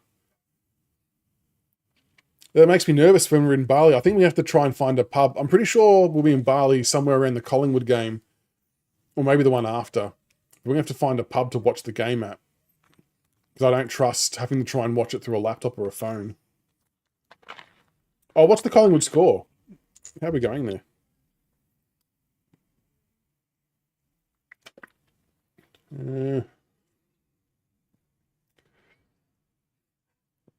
Oh, they're only winning by 2 points. Jesus. What are they doing? I'm Scruffy off topic. AFL 26. 4th season career mode for Richmond. And 85% of the team delisted and replaced with NPCs. Oh, no. 4th season. I mean, if you're 4 seasons in, you'd be I would be understanding if you lost, like, your Prestia, if you lost Broad, Vloston, Nank. Who else? No one else is probably old enough. Oh, Lynch. Who else have you lost, though? Have you lost any of the new youngsters? That's a bit shit. I remember in AFL 23, I lost Noah Bolter in the first year. I had no idea where he went. No idea. Not doing all right against the Pies. Dire legacy. We don't want that. We don't want that, do we? Lockie, no, Gibkiss is not on the long-term I list. I won't use the word. So that rule's actually changed, I've found out this year. So the long-term list used to be, was it 12 to 14 weeks roughly, the duration? Now it's actually a full deactivated list, so you actually wouldn't be able to play for the rest of the year. But in terms of Gibkiss specifically, he's actually got a return day. He should be back playing footy by about round 16, 17 of the AFL season. He'll obviously play VFL, of course. But yeah, so he'll be back. All of our players have got return dates, so no one is on a deactivation list. The only one we don't know about is Thompson Dow, how his dislocated knee was, if there's any further damage or not. But he would be the only other possibility at this moment in time, I reckon. But even then, I still think that's a stretch. Feels weird cheering the Pies. I know. Cameron, how many lads could you see leaving the club at the end of the year? Don't name any names if you're doing a video. So I think, I didn't realise this. I thought the mandatory list changes was 3 for some reason, but maybe that's who you have to pick up. But if it's 6, I reckon there'll be at least I reckon there'll be maybe 2 or 3 players traded. I say traded because they'll ask for opportunities elsewhere. Probably closer to 2. There'll be a couple that will get delisted, and then obviously you're trying to work out if there's any other retirements and things like that might happen. But yeah, if it's 6 it was honestly, when I was going through my list of 6 for EJ, it was honestly difficult. I don't think I've picked a 6th player yet, actually. I think I gave him 5, and I still wasn't sure. On the 6th. So yeah, I'm not sure what we'll do there. I'll have to think of someone. Whereas last year, or the year before, last year was kind of a bit easier because you had like your Cumberlands, Coulthards. Obviously there was like Dusty retiring, Jack retired. Like it kind of all took care of itself. But when you sort of bring in all these young players now, other players from previous drafts start to come on, it becomes a little bit less obvious. Mance will find $3,000 for a melee. How much money do you reckon he's coughed up this year in melees? It's such a pointless exercise. Like all he does is waste money, waste energy, and often give away free kicks. I don't quite know why players do that. Same as Luke Traynor, slinging, who did he sling to the ground? Nick Martin to the ground. Don't know why he did that. Is it 3? Don't remind me of Coulthard in Cumberland. Yeah, it was definitely easier to work out those ones. So I've refreshed my stream as well, so hopefully I can kind of catch up somehow. But I haven't got any vision, so mine still says the stream will resume after a short break. So I'm not sure where everyone's at with that on their screens. Tubby, Samson Ryan, you can almost say categorically will not be delisted. He got a 3-year contract last year. He will not be delisted. Unless they opt to pay him out, which I guess is something that can be done. It's probably less likely than likely. I would say brace yourself that he will be still at the club for another 2 years. I think a key defender is a good call as well, Massimo. Like Young would be a shit one to lose because you've done all the work with the rehab, and he was showing a bit before he went down with the knee as well. And he's one that I think is going to bloom and develop a little bit later because he was late to playing footy. But it's just a weight of numbers thing, isn't it? Like we saw Campbell Gray last night, who looks pretty good at the level. You got Jacob Blight, who looks good at the level. Josh Gibkiss can play defence, good at the level, could play forward as well. You got Bolter, Miller, Traynor, and I suppose when you look at Tyler Young, he's not exactly going to replace a Broader of Losston when they retire because he's probably a little bit too tall to be that player type. So it's not really like for him. So maybe he might want opportunity elsewhere potentially. But to your point, Massimo, your secondary point, yeah, he is very good one-on-one. Like I said, he wasn't doing much wrong, but You know, I sort of think a bit more broadly towards the potential of a Harley Reid trade offer. Not saying at all that it's going to happen, but if you're Richmond, you probably need to try and get creative. So to try and hold on to some future picks or the other picks from this year and try and involve players potentially if we were to go down the path of offering something. But something we'll give at some point, whether it's this year or next year, somewhere along the line, we will lose one of these bigger forwards or defenders. It just can't keep playing out how it is, unfortunately, as much as we would like it to happen. Young's out of contract. We'll regret Sonzi. I tend to agree with you, Enzo. If Samson bulks up a little and becomes a bit more physical, he could definitely be a good player. Yeah, look, I'm still low key supporting Samson Ryan Cameron because he's still. I'm going to get flamed for it, but he's still very young in ruck years, and he's not had the genuine opportunity. Like, he's just been a little bit unlucky that he's behind Nank, who's number one, our captain. So we're not going to drop him. And he's playing well.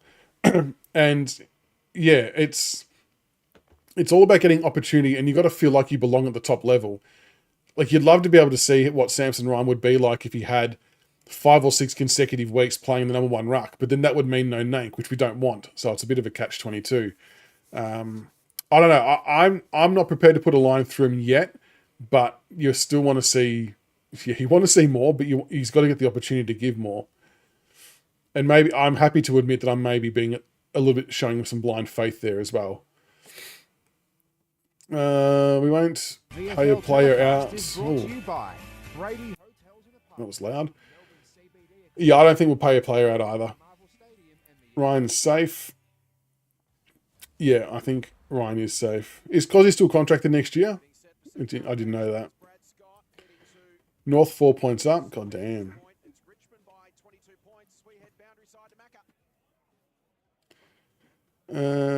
I think DP that Young did some really good jobs on some really good seasoned forwards when he was playing. And like I said, like, my thing with him is he only started playing footy at the age of 16. So the ceiling for him was probably a little bit higher than maybe some others when he learns and understands the game a bit more. So yeah, my screen's back on as well. So they're going to be bouncing the ball shortly. Maybe pick one this year and pick one next year and blight. Yeah, I thought something like that as well, Dave. All right, so the ball's about to get bounced on my screen now. Geez, they didn't give me much time. Bloody hell. I would have liked to have counted you all in, but wasn't to be.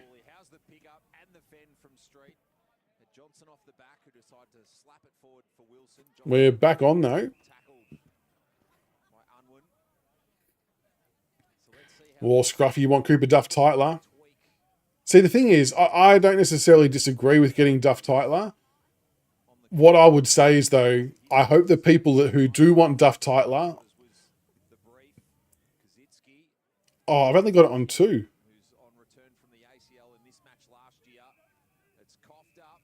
Surely it's not loud now. Is the volume low for the game on everyone else's screen? For mine, it's only on 2% for me. I'll go lower again.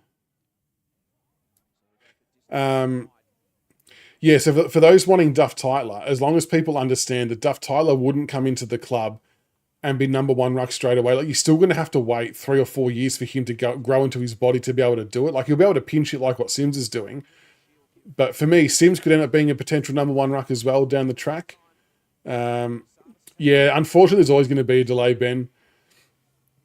YouTube had their delay, plus the delay of watching it on the AFL website via whatever browser I'm using. I really don't think there's a way around it, to be honest, as annoying as it is.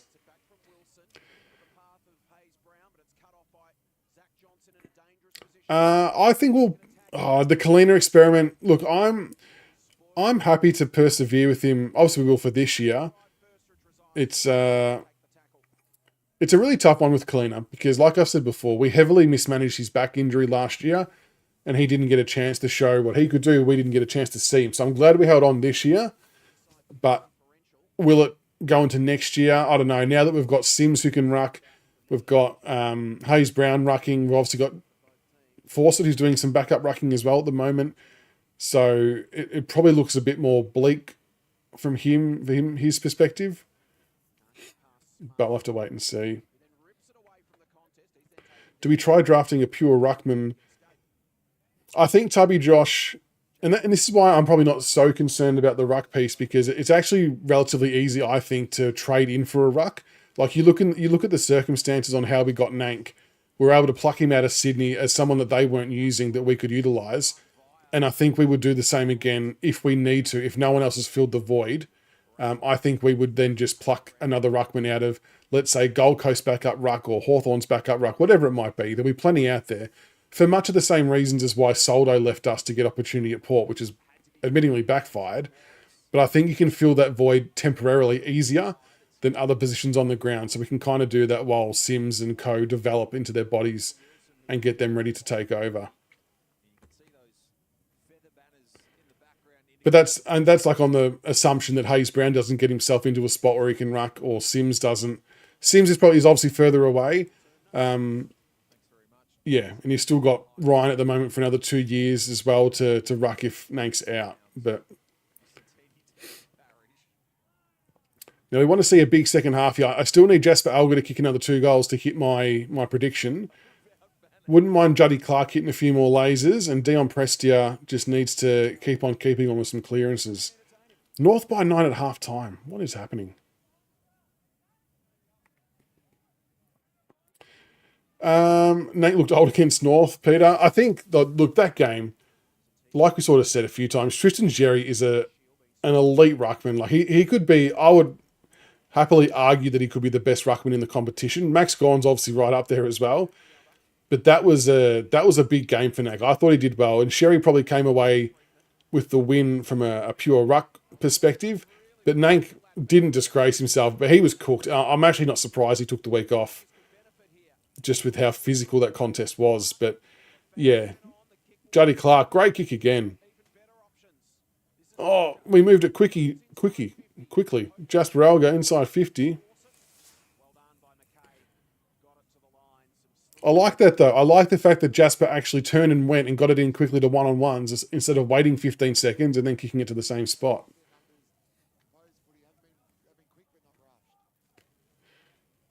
Oh, DP, you tip North. Jesus. That's a brave tip. What made you do that? Yeah, Michelle, I thought North were probably playing pretty well the last couple of weeks and just got a little bit unlucky with some results. And then, yeah, we were probably unlucky not to pinch it. Oh, free kick to us. Free kick Richmond. Who's got it, though? Lockie Wilson. Scruffy agreed Cooper would take time. He would still get AFL opportunities as second ruck. Yeah, for sure. Agree. So when I was talking to EJ about Sims, how Sims was drafted as a ruck forward, he's tried to put it out to the right side and it hasn't come back at all. So we floated the discussion of having, if you had, we're talking like in 3 years' time kind of thing, Tom Sims and Duff Tytler alternating between ruck and key forward. Like that would be a pretty cool combo to have when they're sort of fully up and running. So if you've got one eye on the future, that might be what Richmond are looking at. Even if Duff Tytler lasts long enough. Oh, great roving of the pack there. Oh, shit, that's unlucky. Lockie Wilson just kicks another behind, hit the pack front and centre. That was beautiful. Just couldn't convert at the windy end.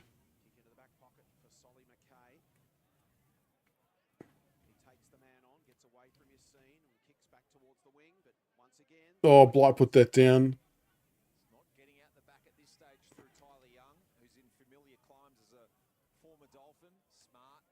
Good tackle.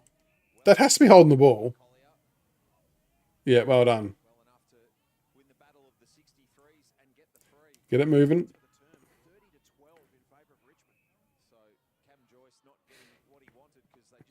Oh, stream froze. Very good.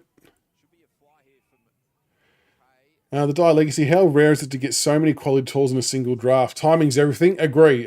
And we kind of said this at the time last year, but I know that bottoming out and playing shit in 2024 and all that kind of stuff, it's never nice to deal with at the time.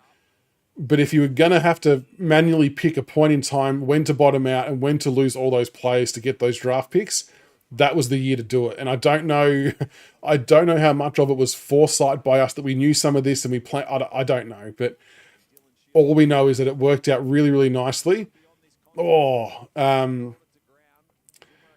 And yeah, there's still a long way to go, but on the form that we've seen, you would have to say that we're going to think that Jonty Fall looks a good type, Armstrong looks a good type, Sims looks a good type.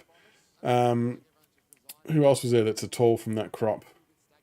The rest probably aren't all genuine talls, are they? But yeah, we look to have done well in the tall department. We should invite Duff Tyler to play VFL this year. That's a good shout. I'm not sure how that all works, but I get what you're saying, because we obviously had Finn O'Sullivan and Jagger Smith play some VFL last year for us. That's a good call.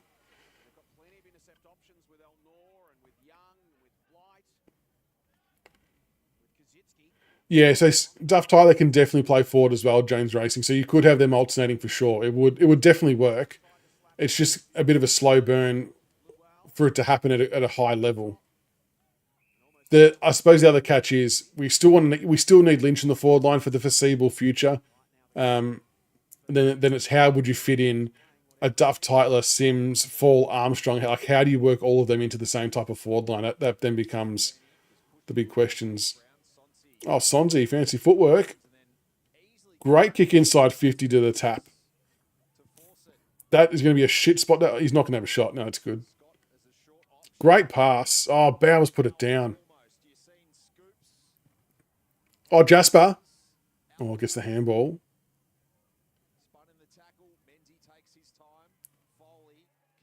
Oh, that's a good kick out of defense from them. Trainers keep position size. Yeah, true. What's he, 195, 196 centimetres? I didn't mind his work up forward as well. I don't think he'll stay there permanently, but it's good to know that you can swing someone like him. That is a shocking kick. You can swing him forward if you have to. Even the nuclear option, 100% Greystoke. Like, there's definitely an element of risk attached to what happened for us. And some of it we maybe couldn't have controlled. Some of it we could have controlled, I guess. But, you know, doesn't matter if you get 8 picks in the draft if you don't nail them, does it? But it feels like at this moment in time that we've done okay with the nailing of the picks so far. Fingers crossed. Leo, do you think we should have tried harder to rehabilitate Sydney Stack?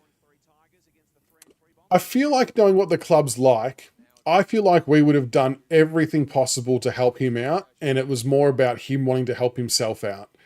And you know, it might sound very biased, but I think we've got such a good culture and such good people in the right spots to help. Like, we're able to get the best out of Dusty, for example. I'm not sure if many other clubs could have got the best out of Dusty. But the thing is, as much as the club can help a player, the player's going to have to want to help themselves. And I'm not sure whether he had that drive to do it, which is such a shame, because he was seriously talented. You know, we all remember the iconic Anzac Eve, Jack Viney bump. He had so much talent, and he just didn't want it. Just didn't want it, sadly. Oh, Cameron, a trade target for us towards the end of the year. Oh, I'm still in the camp that I don't mind if we have a crack at Harley Reid if he wants to come to us. I think age profile wise, he fits the bill. As for other players, Zach Butters is another one, but I don't think he would want to come to us. I think he probably would want to go to a more seasoned side. I don't know who else. I mean, do you try and target a more designated halfback, or are we happy with Sam Banks doing the role? Probably don't need to target a ruckman just yet, but it's getting obviously into that territory. Oh no, the Bombers are going to get an easy goal here. Damn. Yeah, who else would everyone else want to target with trades? Is there any other names that have popped up? Yeah, Lafau can play forward too. Yep, he'll come in and play a role. The general, when are the father-son prospects eligible? So Louis Kellaway's this year. He didn't play Sandford today. I was looking out for some stats, but I think because South Australia play tomorrow or next week or something, or this week, so he plays for them. Louis Kellaway, I think, will.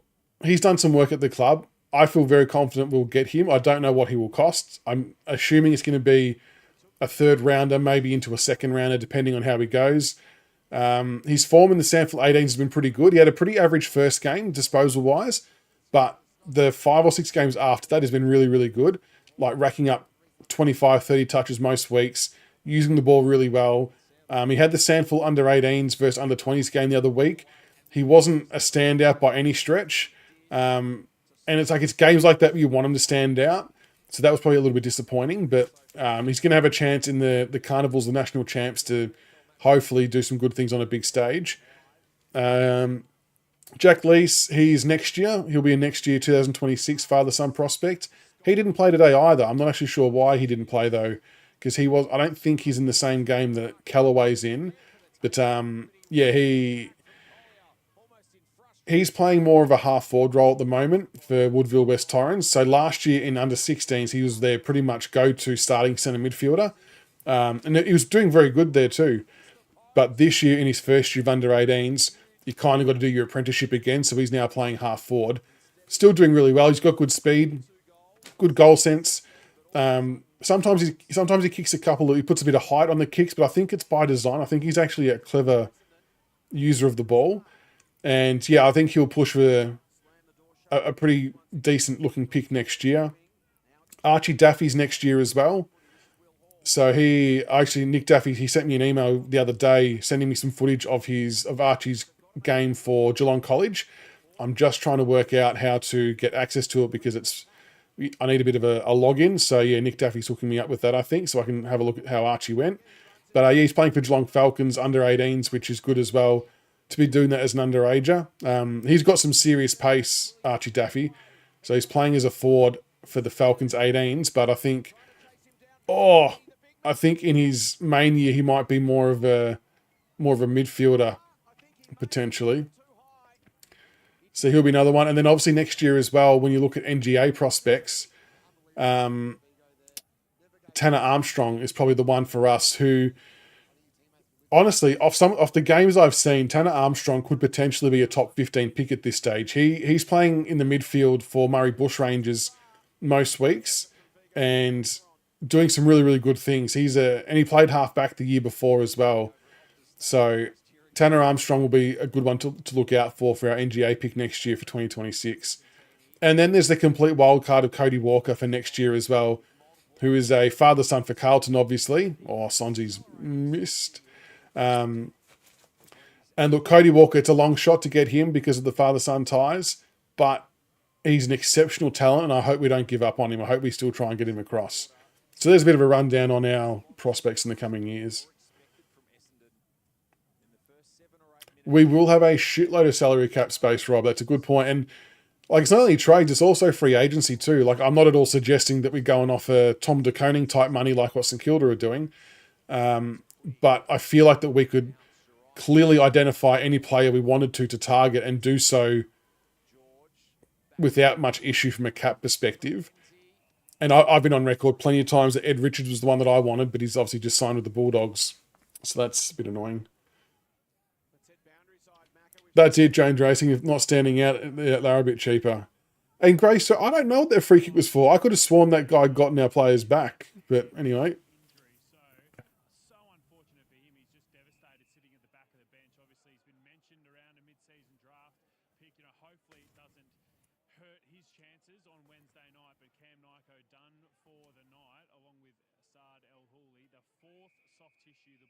Well, the Bombers picking up some eyes. So, Zoran, I'm hearing mixed reports about Razzo with the mid-season draft. Someone before said that Channel 7 mentioned Razzo has. Some people are saying that he hasn't. I don't know what's going on. Unless the list hasn't been updated yet on the AFL website, but Channel 7 have caught wind of it. I don't really know if there's an official answer anywhere, one way or another. It'd be nice if they just asked him post-game.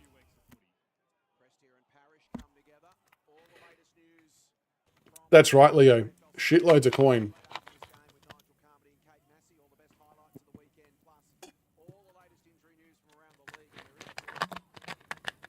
Good attack, Tyler Young.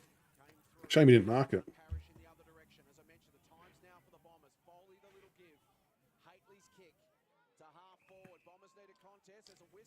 But yeah, Blight was being held off the contest there. They wouldn't let him run at it.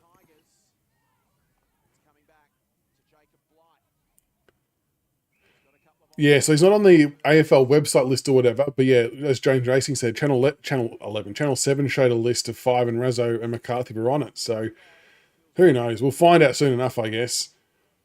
If he hasn't nominated, then I dare say we've promised him some type of selection down the track, but if he has nominated, I think he'll get picked up pretty quickly, which is super annoying. Oh, McCarthy, inside 50, no luck. Oh, Bauer just was too late with getting that hand in. Play on. Where's my man Jasper gone?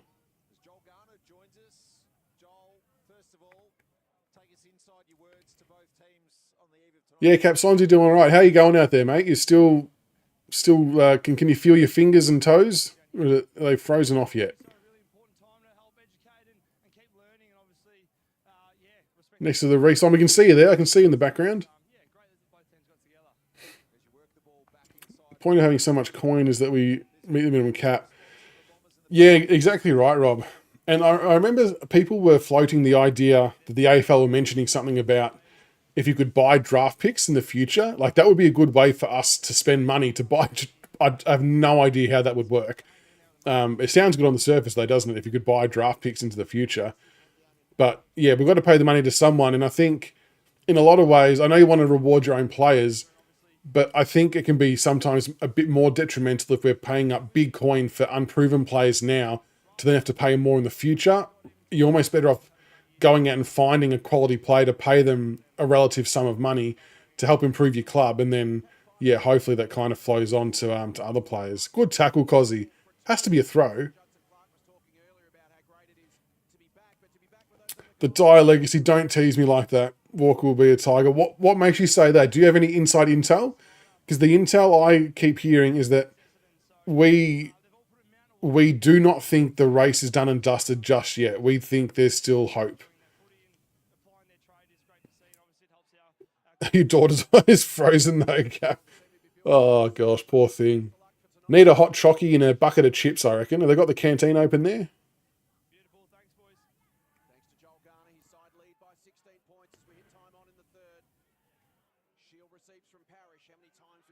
Come on, pressure him. I want to see Juddy Clark do something else. That's a shit kick.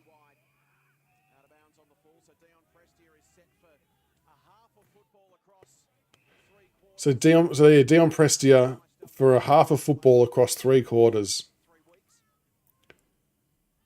We can't bring him back in after just this, surely. Like, I know he's done okay, but there's Dion, gets the handball. The Juddy Clark taps in front of himself. Oh, he's just been shoved.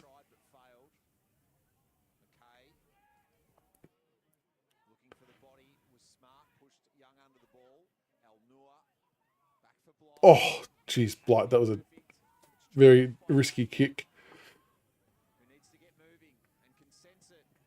Yeah, I don't know about the Razzo. Yeah, it's a good point, Greystoke. It's a good point. Mesmo, we could take on salary dump contracted player for a pick. Yeah, possibly. Is that kind of like what Geelong did when they with Gold Coast? What was that deal? I can't remember how that played out, but that sounds similar to that, doesn't it? As the Bombers having a shot for goal. Share 2 hot donuts and a hot dog. Nice. Yeah, I agree, Zon. I think Dion needs a block of footy in the VFL too. More so just to make sure his body will hold up. Oh, look at the wind take that one. So I'm telling you, someone will nick a footy tonight. We'll be one out on the road. But yeah, I think the only thing that can be certain is it feels like we're going to be very active in the trade period again, one way or another, which is good. Like you still want to force it. Great mark, the tap. Lovely. Vertex were hoping for Cody Walker to nominate Richmond as his club of choice in 2026.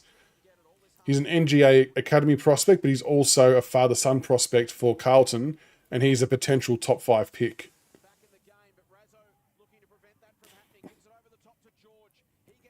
Oh, ugly bounce for George.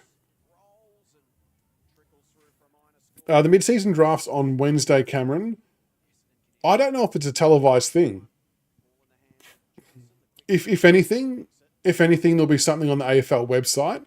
But I'm thinking it could just be a text-based forum. Like I remember for some of the rookie draft stuff, how they just pretty much have like a live table and they just put up who's picked two. I'm not sure there'll be a telecast to it potentially, but I dare say, yeah, if anything's happening, it'll be on the AFL website would be my assumption, but I'm pretty sure it's Wednesday night.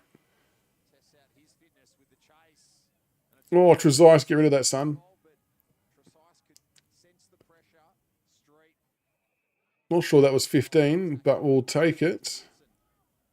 The Massimo Razzo is listed as a draft prospect on Fox Sports, last updated 1 hour ago.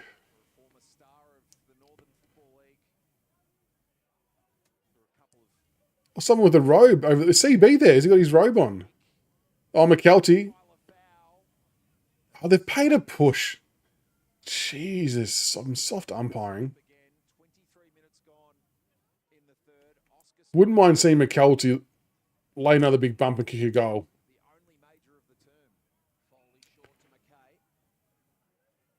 Oh, there's Cap. I can see him.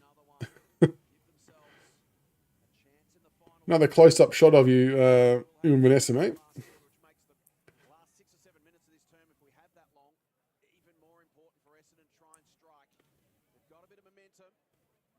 Look how far the wind's carried that. Oh, great mark, Blight. Good mark.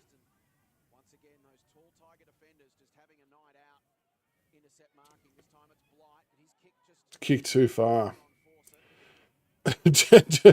Leo, do I think Port will accept Kalina for Butters? Look, all we can do is ask the question, right? We've given him a Soldo. They've got Jordan Sweet. They've got, is it Vicente, whatever his name is. But take Kalina as well, just for good measure. I do often wonder, like obviously on fan forums and Facebook and podcasts and things like that, all of us put forward like fanciful trades just for a bit of a laugh. I often wonder if in the real world of AFL trading, if clubs ever ring up with just bullshit trade ideas like that just to see if someone's dumb enough to say yes. Come on, we've got to convert here. We've got to make something happen. Oh, Wilson, he's kicked it straight into him. He's got another bite at it. Pass it off. Oh, who dropped that? Forster dropped it. Trezise runs into... Was it Trezise runs into the open goal? Not sure how Forster dropped that mark, though. Bloody hell. But Trezise was there to clean up the mess and puts through the goal.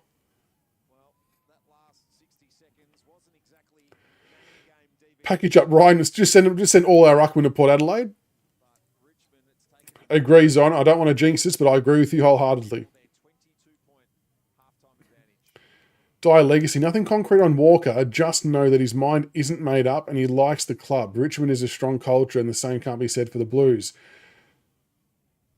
I don't know if you're willing to write this here or if you want to message it to me. I would love to know where you've heard that from. I'm not because I'm questioning you, because I've heard the same thing. And I'd love to know if we're hearing it from the same place or different places. Because if it's different places, that makes me even more excited, because that reason is exactly why Richmond don't think it's done and dusted yet. Like, we have genuinely wrapped our arms around this kid and tried to make him feel as welcome as possible. And it is coming a point in time where you've got the father-son connection, but then it's what's best for Cody Walker and his football. And that's where I think we still consider ourselves a sneaky chance. That is a shithouse bounce for the Essendon player. Unlucky, mate. Oh, out in the full, though. Yeah, Forster with the Falcon assist. Do we think that Trezise gets back in next week, folks? Does he come back into the lineup? Peter, agree that Prestia will need time, but great to see him make a bit of an impact. Yeah, exactly right. Exactly right. And it's so hard because I know the impact he will have from a clearance perspective and all that kind of stuff. My big concern is still, how does the pace of our midfield look with Prestia back in it when we already have concerns over the pace on Prestia, of Taranto, Hopper and players like that. So, yeah, that's my only concern. because we already get burnt on the outside of the midfield. We saw the stoppages last night against Essendon and we got absolutely smoked. And he doesn't help in that regard. He'll help win his own contest, but when we don't win the centre clearance, we're not really putting up much of a fight to chase, are we? Grock, I've heard Walker is concerned about the culture at the Blues, given their players taking leave from the club for personal reasons. Okay. Dave, opinion, Walker will choose Blues unless the family decide they're too much of a basket case. I have no inside knowledge. I mean, on the surface, that makes sense, right? I don't discount that at all, but I guess my thing is I've seen a lot of commentary about people thinking Walker is done and dusted to Carlton, and I just keep hearing the opposite. That I'm not at all saying that he's a lock to us either, but I just don't think it's as certain as what some people think at the moment, which is good. I like that we're still actively having a crack at trying to convince him. It would just pause and think about the magnitude of what that looks like for Carlton if Cody Walker nominates Richmond. Just think about how that would sit with the Carlton supporter base. It would be phenomenal. It would. Oh, yeah. We've got to defend hard here, boys.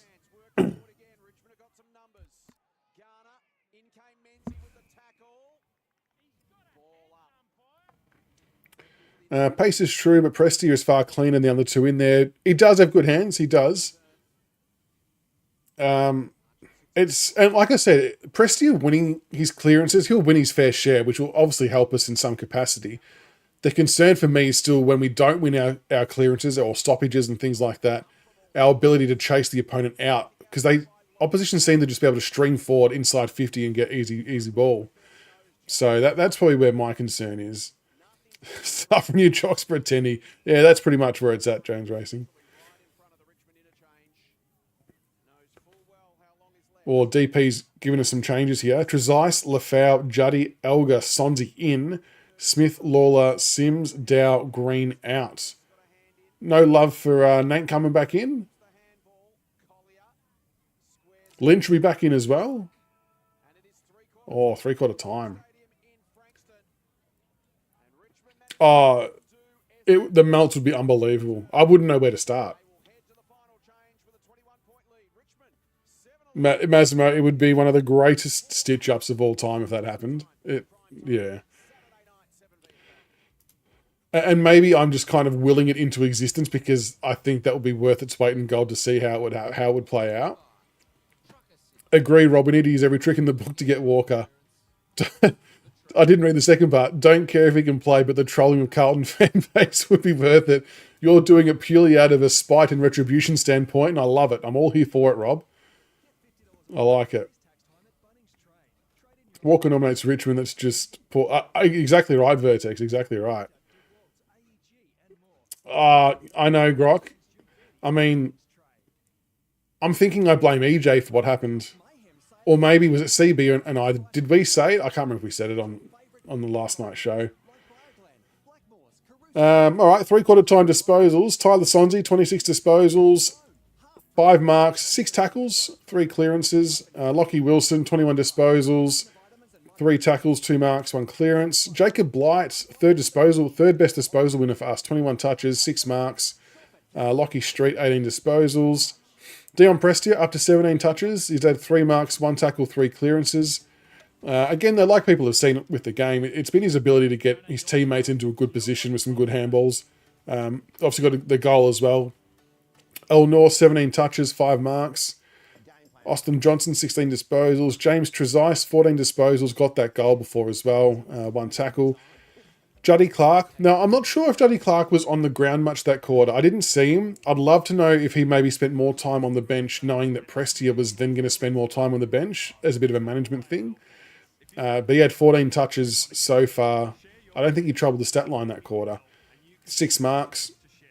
Razzo, 13 disposals. Tyler Young, 11 disposals, 3 marks, 1 tackle. Forster, 11 disposals, 10 hitouts. Hayes Brown, 10 disposals, 22 hitouts. Jasper Elgar, 10 disposals, 2 goals, 2 marks. McKelty Lafau, 7 disposals, 4 marks, 1 goal. And Bauer, 5 disposals, 1 mark, 2 tackles. The Richmond-related players. Going back to the comments. I have to change my profile pic to the best mullet in the AFL. Is that, it's very, very small on my screen. Is that Hugo Ralsmith, I imagine? Yeah, Walker will be top 5, I reckon, Grok. But the beauty is that Tanner Armstrong is probably top 15, I reckon. So either way, we're going to get a handy player, assuming we have the picks. Did we both say Grok? Jesus. Rogue, before he nominates, he has to know that we'd take him. I think so. And like I'm pretty sure we've had him at the club like we would for most of those academy players doing bits and pieces.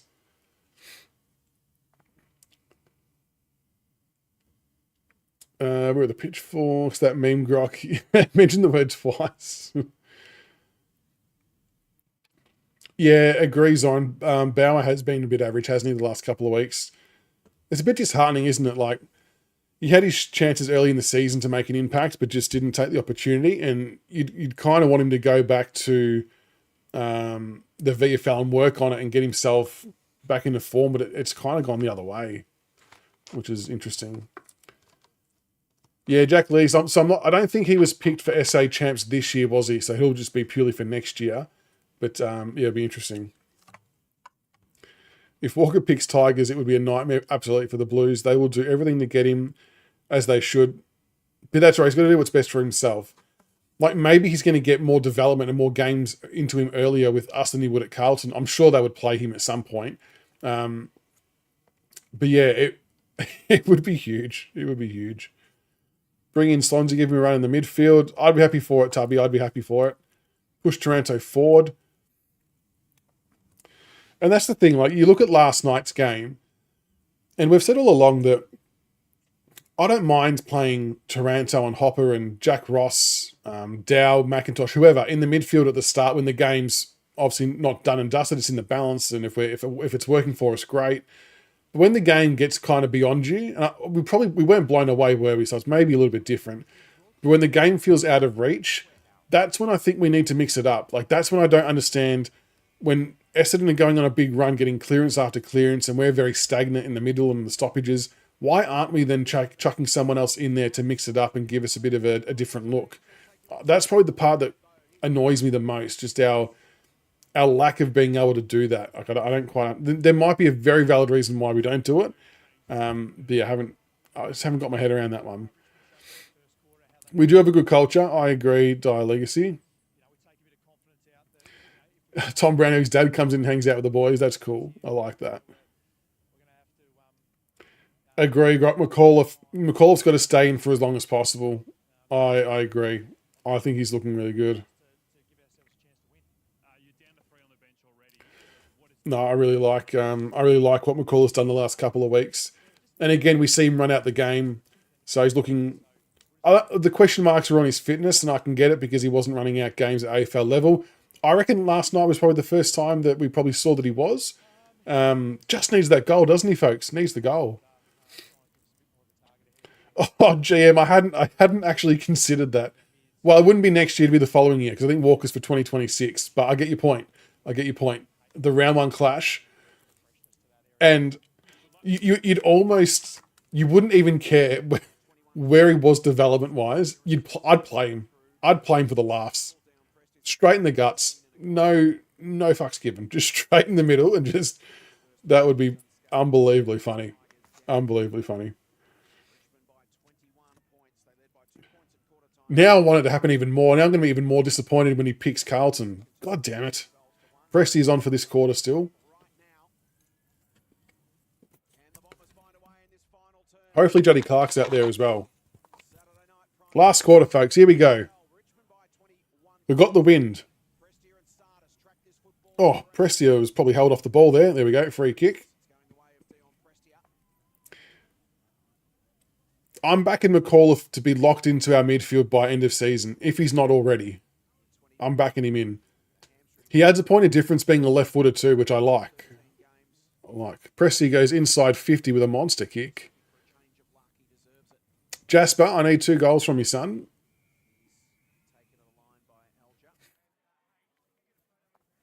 Oh, calm down, Marley. I know you want Jasper to kick 2 goals as well, but just relax.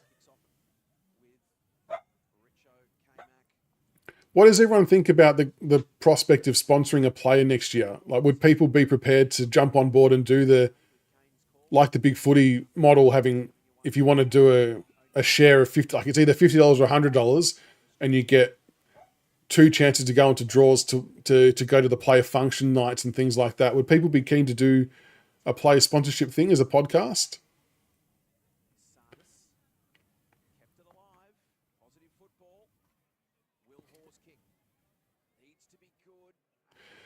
I can completely understand why the Carlton crew think that Walker's a certainty to go to them. Like, I've got no doubt they would think that, because one, you want that to happen, and two, the connection's there and it makes sense. But like the place where I heard the stuff from about it not being over the line yet, it's as close to the source as kind of possible. Like, it's no reason for me to not believe it.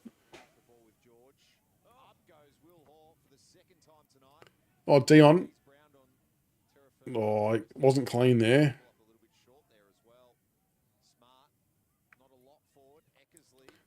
Oh, Bauer's down the ground a bit here. Down the ground. Fair enough, Kano being in Perth, that's understandable. Although I'm not trying to twist your arm here. Some of the other things that are on the list of perks, if you want to call it that, for player sponsorship is like you get like the signed Guernseys and things like that you can obviously put into a raffle as well. But I guess it still doesn't guarantee if everyone's in it.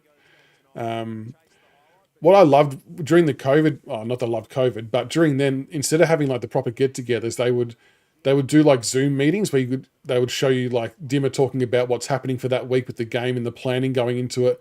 Fascinating. I would love to see them do more of that stuff. I don't know how they go about doing it all, but I found that stuff really, really entertaining, being able to be involved in that.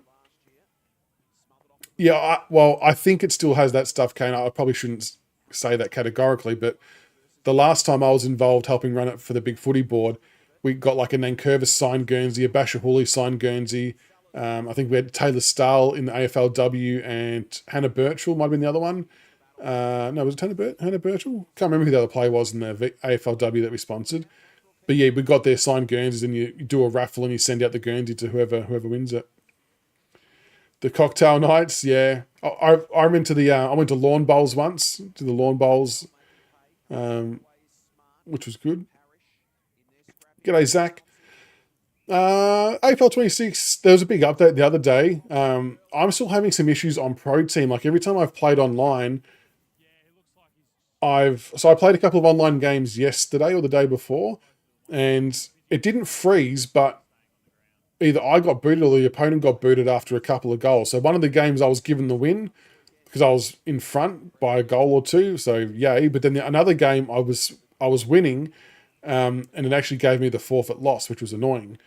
So I'm kind of struggling on that one because I can't complete the games.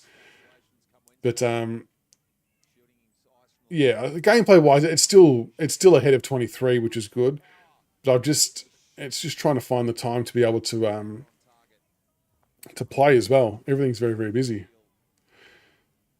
Okay, so a few people are keen for a player sponsoring. That's good. That's good. Bower and Fawcett to Cooks. Oh, no, we can't write Fawcett off yet. Definitely not. Bower, I'm kind of leaning towards. Fawcett's definitely showing some good signs.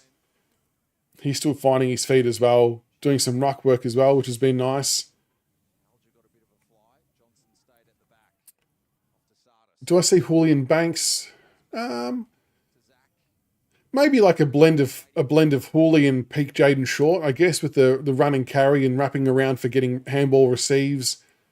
So that kind of stuff is good to see because it means we're moving the ball quickly and positively, which is good. He maybe just needs to tighten up a little bit on some defensive stuff, but that'll come with experience and time, I guess. Yeah, the foul's moving all right. Yeah, the people getting disconnected is a bit of an annoying one, isn't it, Zach? Like, I think I might have only completed, I reckon I've played, let's call it 10 pro team games online, and I reckon I've completed, like, in terms of 4 quarters, maybe 2 of them. Oh, yeah, what's the Collingwood North Melbourne score? Anyone got an update there?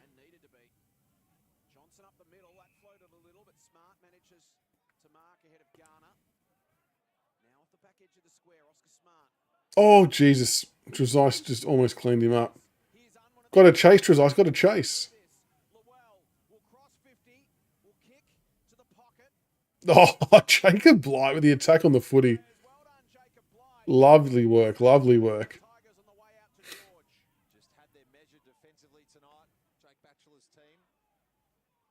Working our way down the wing. Oh, Jesus. Trezise put it out of bounds.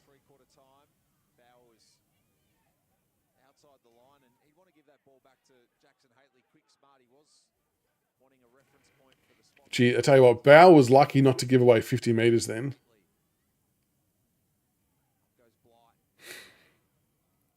Bow reminds me of Cumbo. Talented but lazy. Yeah, I can see how the comparisons are drawn there. Ah, I'm not sure he really touched him there. Oh, no, he did. Okay, fair enough. No, that's fair enough free kick. Captain's gone for Blight, BOG. Oh, that's shit manning up. It's still going to be a difficult spot to kick from.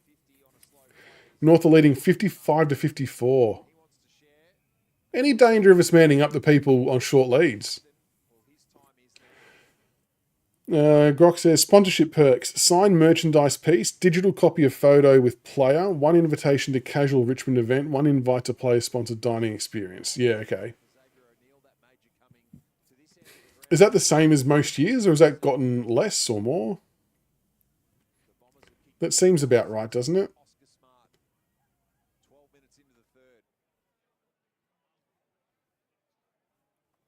Surely he doesn't kick this. Oh! Wow, that was nearly very impressive. It's the same still? Yeah, okay. And from what I can remember, it was roughly $1,600 to sponsor a player, $1,600, $1,800, rough around that mark. Collingwood now up by 2. Good update, Zach. Thank you. DP, you might not be far off there with 6 changes. Dire Legacy, you're only in if we sponsor Samson Ryan. That'd cause some controversy, wouldn't it, if we did that? $17.95. I remember they used to cut us deals, didn't they, on Big Footy because we sponsored multiple players. Yeah, Cameron, the wind's crazy out there. I don't know if you were around earlier to see Judson Clark's kick on goal in the first quarter. It honestly would have drifted close to 35 to 40 metres to the left. That's how far it went. Unbelievable. Oh, great mark, Bauer. I know we've potted him a little bit, but that was a really good mark. Because he had his feet actually planted on the ground and wasn't flying from 8 deep. That's a very good mark. He's one grabbed that.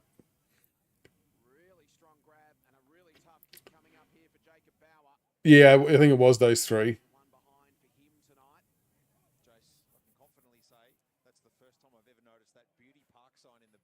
Oh, we did another younger player too.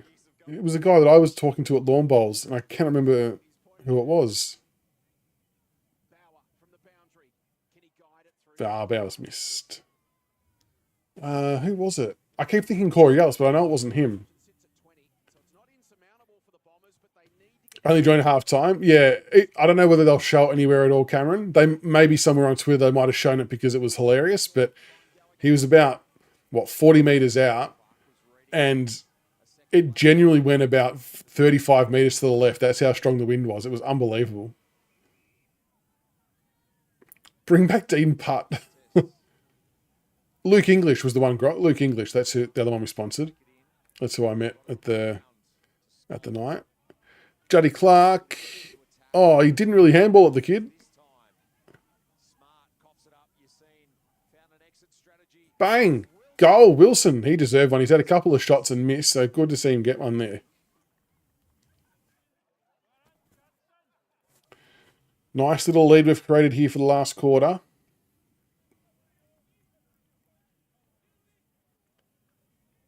Jaden Post. Bring back Jaden Post. Troy Taylor. Ben Nason. All the big players from the past. Yeah, Patterson. Yeah. He's actually on a podcast now, I think I've seen. I can't remember whose show it was, but I saw him on a couple of episodes or like TikTok snippets talking about footy stuff. No worries, Cap. Thanks for checking in with us while I at the ground. Thanks for giving us a wave as well. It was good fun to find you both. Hopefully she thaws out in the car trip on the way home and that you can feel your fingers on the steering wheel because that is bloody cold out there. But I appreciate you checking in, mate. Enjoy the rest of your night and go and get warm. Yeah, Paris and Sheila are obviously no mugs, especially when it comes to VFL footy. They've got some okay players out there.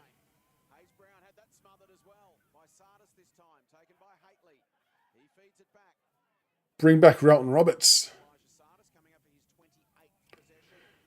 I know I talk about Honora a lot, but I do think he's been really impressive. I know he has been, Cameron. You're right. No, you're not seeing things incorrectly. He's definitely been good. I think he will get a look in mid-season draft. I haven't heard if anyone's categorically after him or not, but I think clubs will know who he is and what he does, right? And I think someone will take the risk on him. You know, West Coast by now because they're getting McCarthy, but they might need like another key back, mightn't they? Yeah, Leeds is on Dylan Friends, so he does one with Michael Barlow and Dylan Buckley. Dylan Buckley does good stuff. If you do get a chance to watch Dylan Friends, he's very good. He's very, very good. I'd love to be able to get the access to people that he gets access to. Obviously, he's a profiled person, so it works a bit better. But yeah, he does some good things. Collingwood's still up. Good work, Zach. Loving your work.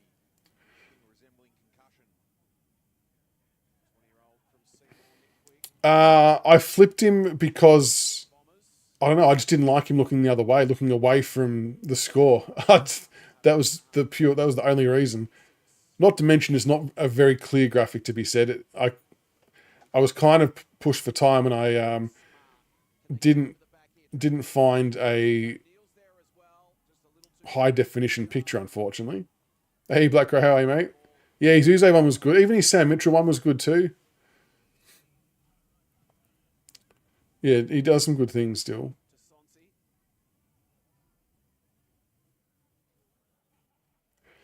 Yeah, unfortunately, Elnor, I don't know whether he would get a game in our AFL side. Like, I love what he does at VFL level, and I think he could definitely find himself on an AFL list. I just don't think that our list is suited for him. When you've got like Trainer and Banks and players like that, I just can't see how he'd fit in, unfortunately, for us. Going well, going well. Juddy Clark off for another spell. Or Taj, that's a good shout. Taj Houghton. He could be a hot commodity, I reckon. Old Taj.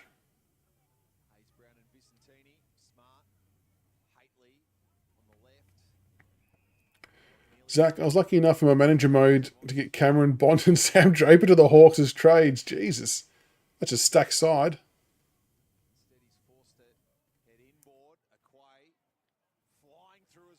Wilson committed to the cause there. Razzo to Jasper. Oh, Elja. Finish it, son. No. Oh, shit. Have we got a free kick or is it a goal? Oh, Fawcett's got the free kick. You should have had the shot for goal, Jasper. I've tipped you for 4. Come on.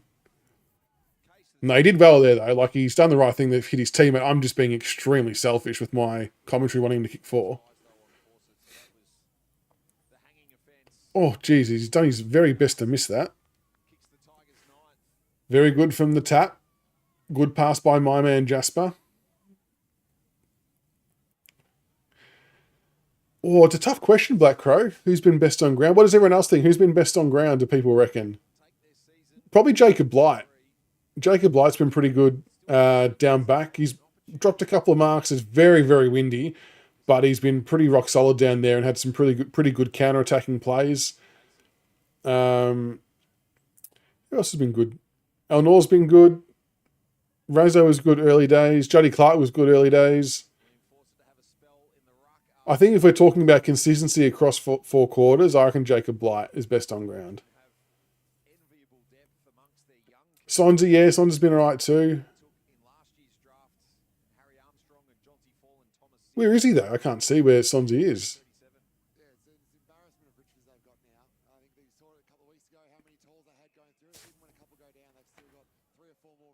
Yeah, a few people getting behind Sonzy.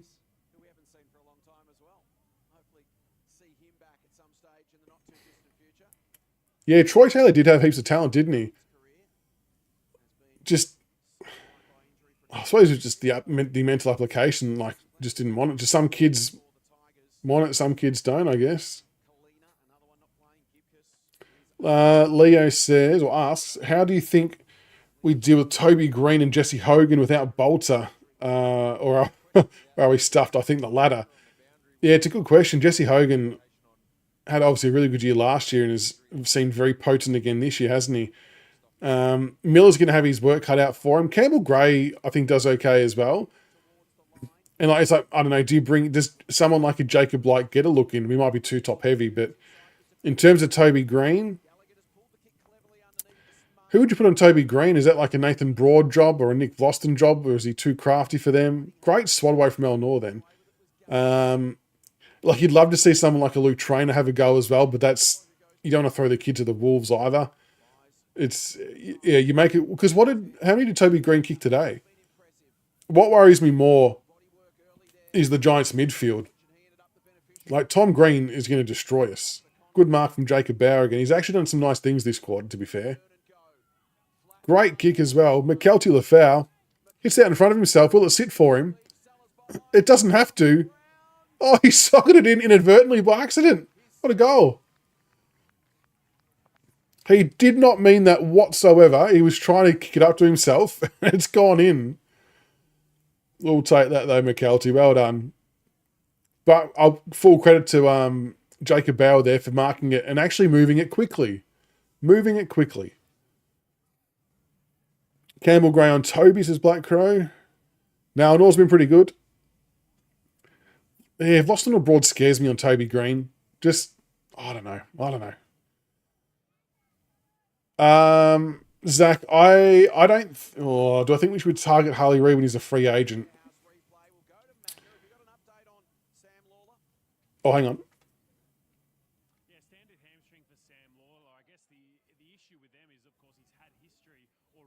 They're updating Sam Lawler.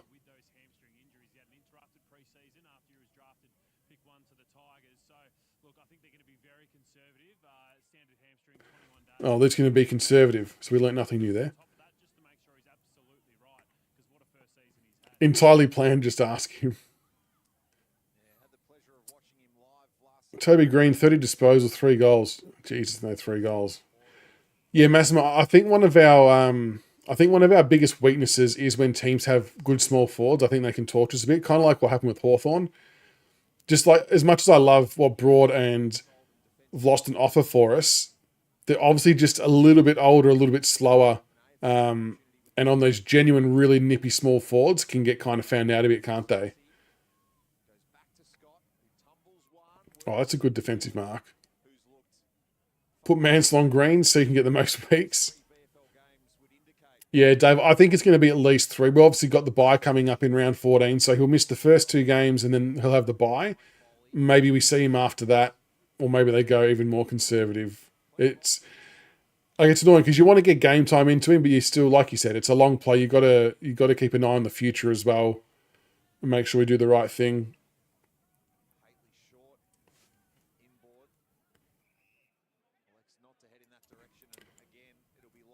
67 for us in the VFL. Give me a moment and I'll find that. Is Liam George. Liam George is number 67. Bauer's been okay this quarter. Doing some okay things. I couldn't quite hear what they were saying, if they confirmed if it was a tear or a strain. It sounded very minor one way or another. And they're just going to, take their time.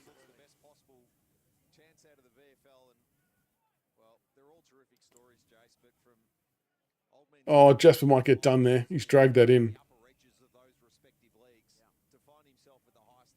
Yeah. Jeez.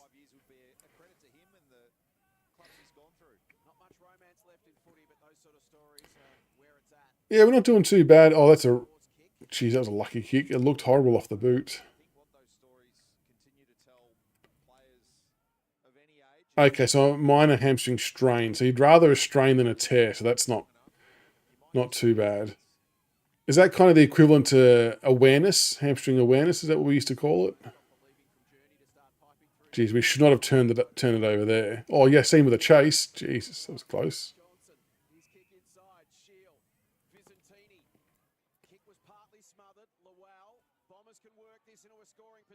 Oh, look at the wind. Oh, he finished it though. He got the goal, but Jesus, it took it a long way. I think Jasper's good enough for a first grade call up. I might be biased, but I think he's doing enough. I guess it comes down to, will he offer more than what Steely Green is? I mean, Steely Green's probably going to offer a bit more from maybe a pressure and defensive standpoint. Jasper might offer more from a marking and goal sense standpoint. And I think we're probably maybe we're in more need currently to be able to kick goals. So maybe that puts Jasper ahead of the ledger a little bit because we kind of need to kick a score to be able to win games. So it would definitely be worth trying him, I think.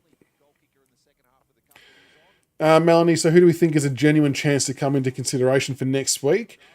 I reckon the genuine considerations will be Jasper.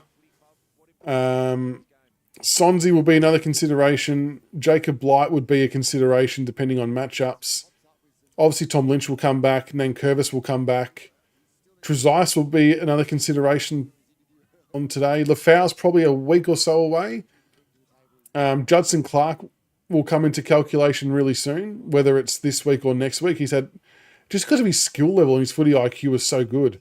So there could be 5 or 6 players that will be in consideration, but the two that will definitely come back, like I said, will be Nank and Tom Lynch as a starting point. I just think Jasper's got a good body of work. Yeah, Green and MJ in the same side mightn't work. That's a good call. Cameron, I would have Jasper replacing Steely Green personally, but obviously Sammy Lawler's going to be out. Dow's going to be out. And we obviously saw yesterday, or last night, should I say, that Camden McIntosh picked up a knock at some stage. Vlosten picked up a knock at some stage. So there could be a few sore boys from the senior end that may miss a game or two as well. We're not sure how that'll pan out. I think Miller came off at some stage with a bit sore. So there could be a few more names that may miss yet that we haven't factored in. We've fallen away a bit here, haven't we? Jeff, I like Blighty, but a couple of bad decisions tonight. He did have a couple of bad kicks, didn't he? Trigger's been great. GM, Jasper for Green, Sonzi for Dow, Lynch for Lawler, Nank for Ryan, Grace. I agree Grace stays in. I agree. Brian, how are you, mate? Good afternoon, all. I mean, you're in Adelaide, at least the internet thinks you are. Long live VPNs. Yeah, the pub again, eh, Brian? The VPN believes you're in Adelaide. I like it. I like it. A few people were struggling on the VPN front before, so I'm glad you found a way. DP's got Sonzi, Blight, Nank, Trezise. You want Lafau in? Lynch and Juddy? Does everyone think that Lafau's ready to come back in though? Or would you like to see him have another week just to get through another full game from a fitness perspective? What do you all think? Rob got a long break this time though, 9 days. Fair point. That's a bit of a longer one. Who could fill that Lawler role then? Well, it depends on what role we're talking about, I guess, Cameron, as well. Like the last couple of games, he's played predominantly forward. So if you're looking for someone to play predominantly forward, then maybe Anelga could play that role. But if you're looking for someone to have some more midfield minutes, I mean, Sonzi could get some midfield minutes, but that won't happen, I guess, will it? Lafau in the VFL until the bye, says Grock. 1 more week, says Black Crow needs more match fitness, been gone for a while. Cameron says 1 more week, bit likes Lafau. Rogue is Lafau straight in. Zoran another week. Rationale, Jasper was the last pick in the 24 draft, yep, for us. Well, because remember as well that we actually traded in to get it. We traded back in with Gold Coast to get him. We saw he was still available. And funnily enough, the night before the draft, Cal Toomey actually had Jasper Alger bolting up the order a bit to be an end of first round selection. So the fact he got to where he did is what triggered us to then trade back in to get him. Give Lafau more time, says Michelle. Happy to feel comfortable and confident, then I'm happy. Gray Stokes says Oliver Hayes-Brown going for the world record in having handball smothered intercepted. He's showing improvement. I agree with you, Philip. He's showing improvement. He's getting there. Yeah, I know what you mean, Cameron. I guess the only thing I'm wondering is, though, that we tend to have like this really set small group of players that are the only ones who go through the midfield. Like if you look at our centre bounce attendances, it's almost exclusively Hopper, Taranto, Dow, Ross, McAuliffe, McIntosh. We pretty much only use the 5. So I get what you're saying, because even like Lawler's now dropped off and gotten less, but maybe that's where Seth Campbell could go through the midfield, or maybe McAuliffe gets more minutes. I don't know, but I know what you mean. But we just, for some reason, that's a shocking kick by Juddy Clark. We just, for some reason, don't, that's a push as well. We don't play that way by using more midfielders. That's a bad free kick that Jacob Blight just gave away. There was zero need to do that. The ball was never going into that player's hands. Who would we have got if not for... I'm not sure what the pick was, to be honest, Leo. I think Lafau, I would do at least another week. I've liked what I've seen from him. His work rate's been good. I wouldn't mind another week just to be sure from the fitness point of view. I don't necessarily think we would have to wait to the bye. I don't think that's necessary. It was almost perfect timing for him to take over for Lynch's role, but I actually think he'll play a really good second forward role alongside Lynch when he comes back in. I think it'll be really, really good. We've dropped off this last 5 minutes, haven't we, folks? We've completely switched off. Rob, if we needed a key position forward, Lafau would be ready, but if we don't need it, give him another week. I agree. That's kind of my thought as well. We don't, now that Lynch is coming back in, we don't desperately need him. If Lynch was to miss this week for whatever reason, if the concussion symptoms were prolonged or whatever it might be, I would play him. I think I would pull the trigger on Lafau, but I don't think, from all reports, Lynch will be back. Yeah, McCarthy would be good, but unfortunately, that's not going to happen for us, is it? It seems like he's West Coast bound, destined for the Eagles.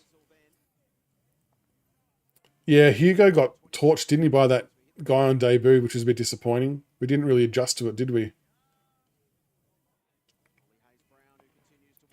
Come on, Collingwood, come have just said that, but pull your finger out. Yeah, it has been a lazy 5 minute zone. You're spot on. They have switched off. Oh, Jasper. Jasper.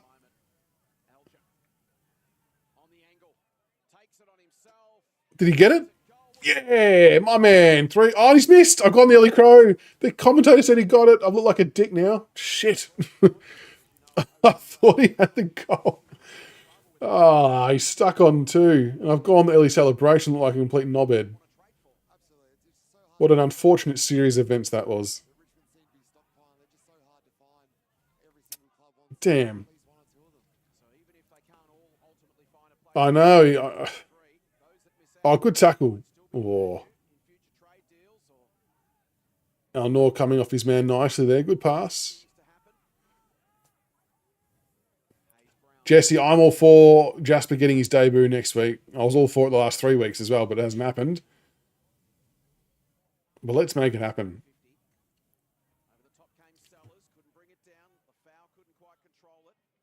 Yeah, Black Crow went the early crow, didn't I? Never go the early crow. I swear the commentator said it was a goal, though. That's why I did it.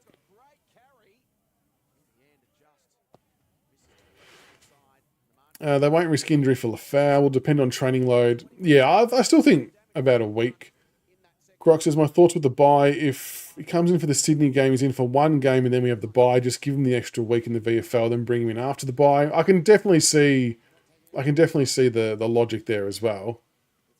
I guess it depends on if we need to have him in the side from a structural perspective, then we can at least pull the trigger on it. But yeah, maybe all things being equal, you'd let him just have that extra game if need be. I agree, Rational. Fallen Sims need to be shielded. Lafau coming back will help him. For sure, for sure. And that's why like having Lynch is invaluable when he's in the side, because he does act as a bit of a battering ram for them. And if we can somehow find a way to squeeze McKelty in as well. The thing is, we can't play McKelty, Lynch, Sims, and Fall on the same side. It just won't work. So I think it'll be at the expense of one of those guys. And I don't know how it all looks and works, but I think structurally, it's a catch-22. Like, structurally, we'll be better off having Lafau in than one of those youngsters. But from a developmental point of view, you want to get games into the kids. So it's, you're damned if you do, damned if you don't. And the Tigers got the job done, 74-52. Nice little win out at Frankston. Very, very good. We'll have a look at some stats, because we love a stat. There we go. Disposals. Tyler Sonzi, would you believe, 35 touches, 7 marks, 7 tackles, 4 clearances. Jacob Blight, second. I think this is the second week in a row he's had bulk disposals. 25 touches, 9 marks. Did butcher a couple, to be fair. Gave away some free kicks he probably shouldn't have, but, I mean, still a pretty good game. Lockie Wilson, 23 touches. Trezise, 21 touches, 1 goal, 1 tackle, 1 mark. Al Noor, 21 touches. Lockie Street, 20 touches. Dion Prestia finished with 20 touches and a half. Essentially a half over 3 quarters, if that makes sense. 1 goal, 3 tackles, 2 marks, 4 clearances. Hayes Brown, 17 disposals. Honestly, Hayes Brown, 17 disposals. That's impressive. I'm not sure what the efficiency is, but that's impressive. 28 hitouts, 6 clearances for Hayes Brown, 3 marks, 2 tackles. That's not a bad game. It's not a bad game. Juddy Clark, 17 disposals. He didn't really do too much in the second half, to be honest. 8 marks, though, 1 tackle, 1 clearance. However, some of his passes in the first half were like laser bullets, which I enjoyed. Razzo, 14 touches. And we still don't know if he's officially nominated. Jasper Alga, 13 disposals, 2 goals, 3 marks, 2 clearances. Fawcett, 12 disposals, 1 goal, 5 marks, 10 hitouts, 2 tackles, a clearance. Tyler Young, 11 disposals. Bauer he had a good last quarter, to be honest, Jacob Bauer. 9 disposals, 4 marks, 2 tackles. McKelty, 8 disposals, 2 goals, 4 marks. Cozzy, 7 disposals. I actually thought Cozzy played okay, though. I don't actually think Cozzy did too much wrong, to be fair. So, there we go. Good win. Good win. 35 for Sonzi. I know. What more can Sonzi do, honestly? Like, he's doing as much as he can. Lafau would have to be for Fall. Sims can play second ruck. Fall can't. Well, not ready. Yeah, like I said, unfortunately, we can't play them all at once. But Grock, I'm all for Blighting as a forward. I know I got hounded a little bit for that one, but I really think he can make a difference from a competing in the air perspective, and I wouldn't mind seeing it. Magpies up by 15, 9 in the last term. Blight's been really good. Okay, so Hayes Brown efficiency 64.7. Okay, fair enough. Still impressive though, I think, for a ruckman to get those disposal numbers. It's just a good step forward. Like, I think it just shows. I'm laughing at Rob's comment. Hayes Brown, 17 disposals, 16 of which were spoiled handballs. It's showing good positive intent, though, isn't it? Greystoke, he doesn't kick like a number 29 yet. Maybe 14.5 so far. Yeah, I wonder what the ceiling is for Hayes Brown. Wonder how good he can get. Surely Sonzi and Blight come in next week. I mean, if Blight was to come in, it's going to have to be for, I don't know, another tour. I'm not dropping Campbell Gray. You've got to keep him in, for sure. Oh, did Sonzi not sound convincing on the contract? Excellent. That's exactly what you want to hear. Batch rested McCarthy for the draft. Yeah, exactly. Hader and Toner both nominating. Also didn't play. Well, that's a good point. Why wouldn't he have rested Razzo for the draft too if he nominated? It's so confusing. So confusing. Because he has been solid at fullback this year, I agree, Massimo. Like, he's not getting high disposals, but he doesn't really have to. I think he's just doing a really good defensive job. And look, he's probably not going to play AFL again for us, but he's doing his role for us at the VFL, which is nice. Well, Dave, you reckon he got a bit emotional when asked? That's shit. Everyone commenting on it. Tubby says, Sonzy looks so down in that interview. Feels like Richmond are forcing him out. Oh, my God. Michelle, interviewer absolutely roasting Sonzy's role, whether he's staying. Poor guy just saying how much he loves the Tigers. That's shattering to hear all that, honestly. That's so bad. If he's being... Yeah. Something has to have happened along the line if we're forcing him out without trying him in the spot that he's the best at. And yeah, like I said, we all know he'll go to another club and he'll smash it. Nothing more certain. Maggie's by 28. Very good, Dave. Hayes Brown just listed Kalina.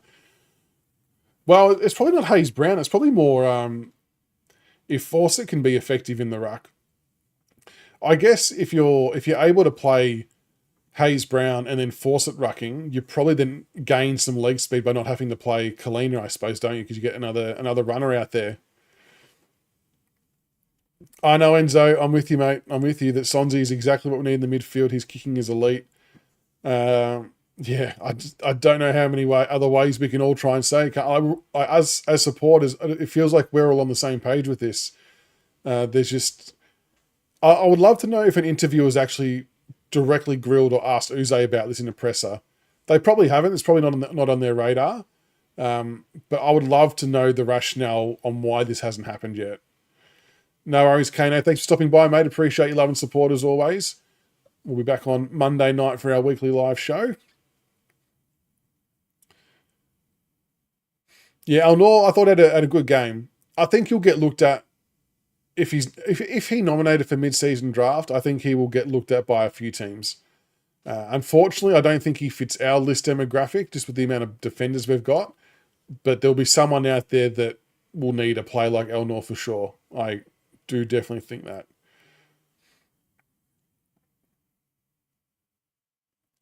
Elnor and Blight, Sonzy, good game. Prestia. Yeah, Prestia got through well. And this might not be a great comparison to make, but I'm going to do it anyway. But you look at Prestia playing a half of football compared to what Smiley has been doing in a half of football, and that's kind of your difference. I know Prestia's obviously a lot more seasoned and experience, but Prestia was able to ease into it and get his disposals, got a goal, fit in really well, whereas Smiley didn't quite do that. He was still kind of finding his way and finding his feet. So I suppose what I'm saying is I want to see a Prestia-like performance in the VFL from Smiley when he comes back as part of his first steps forward. Prestia will no doubt I think he'll need to do that again for another week or two just to get the match fitness back. But yeah, 20 disposals on your first game back. I think he did it quite well. Paul Lee definitely cannot blame Sonzy if he wants that. I agree. Can't do much else to get a game. Look, the reality comparisons, I get what you're saying, but it's probably not a direct comparison, is it? Because they do different positions. I understand the sentiment, though. Definitely understand the sentiment. But, yeah, it's going to be frustrating. Maybe if we make enough noise about it, someone might ask Uze. True. I'd just love to hear the reasons why. And Cameron, I agree. I'd love to be able to keep Elnor. And this is why I love the mid-season draft, because it gives people an opportunity they didn't maybe have previously. But our VFL team in a week's time is going to look hugely different to what it even did tonight. We're going to lose McCarthy, may lose Elnor, may lose Razzo, depending on if we can work out if he's nominated or not. And there could be a couple of others. But again, like I said, it's on one hand, it's a really huge compliment to our VFL program. On the other hand, it sucks for Jake Batchelor that he has to find replacements. But then at the same time, having said that, we're going to be getting Taj Houghton back soon. We're going to be getting Josh Gibcus soon. Young and Lafau have obviously just come back. Jody Clark's just come back. So he's starting to get some names back as well, which is kind of good too. Start a petition to keep Sonzy at Tigerland and get a run in the ones. Yeah, it's funny, isn't it, Cameron? Like you want people to get chances, but yeah, you don't want our team to get pillaged. It's one of those weird scenarios. But whatever happens. I guess you got to be happy for them, I suppose. Um, like talking about interviews, Jake Batchelor would actually be one that I would love to speak to. I would just love to get more of an understanding on how all the planning and things go from his perspective. Like he's got to manage AFL players that can only play 2 quarters, can only play 2.5 quarters, and X, Y, and Z kilometers, and then he can't play them anymore. Then he's got to sub someone else on. Players are getting taken for mid-season draft. Like I would love to know just how it works from his end and what that all looks like and the challenges he faces on a weekly basis, because it seems like a tough gig to keep the VFL team up and about with all those variables changing week to week. So if anyone out there at Richmond can get me Jake Batchelor on, that'd be fantastic. Phil, there's only 10 picks in the draft. So yeah, that's a fair call too. Might only lose 2 players. It's a fair point. Rogue, I like Sunday's game tonight. Maybe everyone should phone the club and ask what the issue is. Jake, I'm not too sure, Lou, how many goals Jake ended up with. Not. Do I have the stats? Hang on. I'm not sure if I've got my window still open or not. Give me a sec.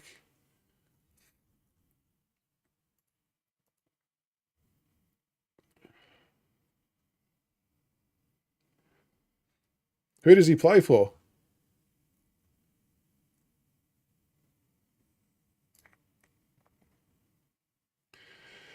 Rogue, I've tried a few times. Getting current players on for interviews is extraordinarily difficult because their media stuff's managed really, really closely, which I completely understand given the landscape of social media and everything.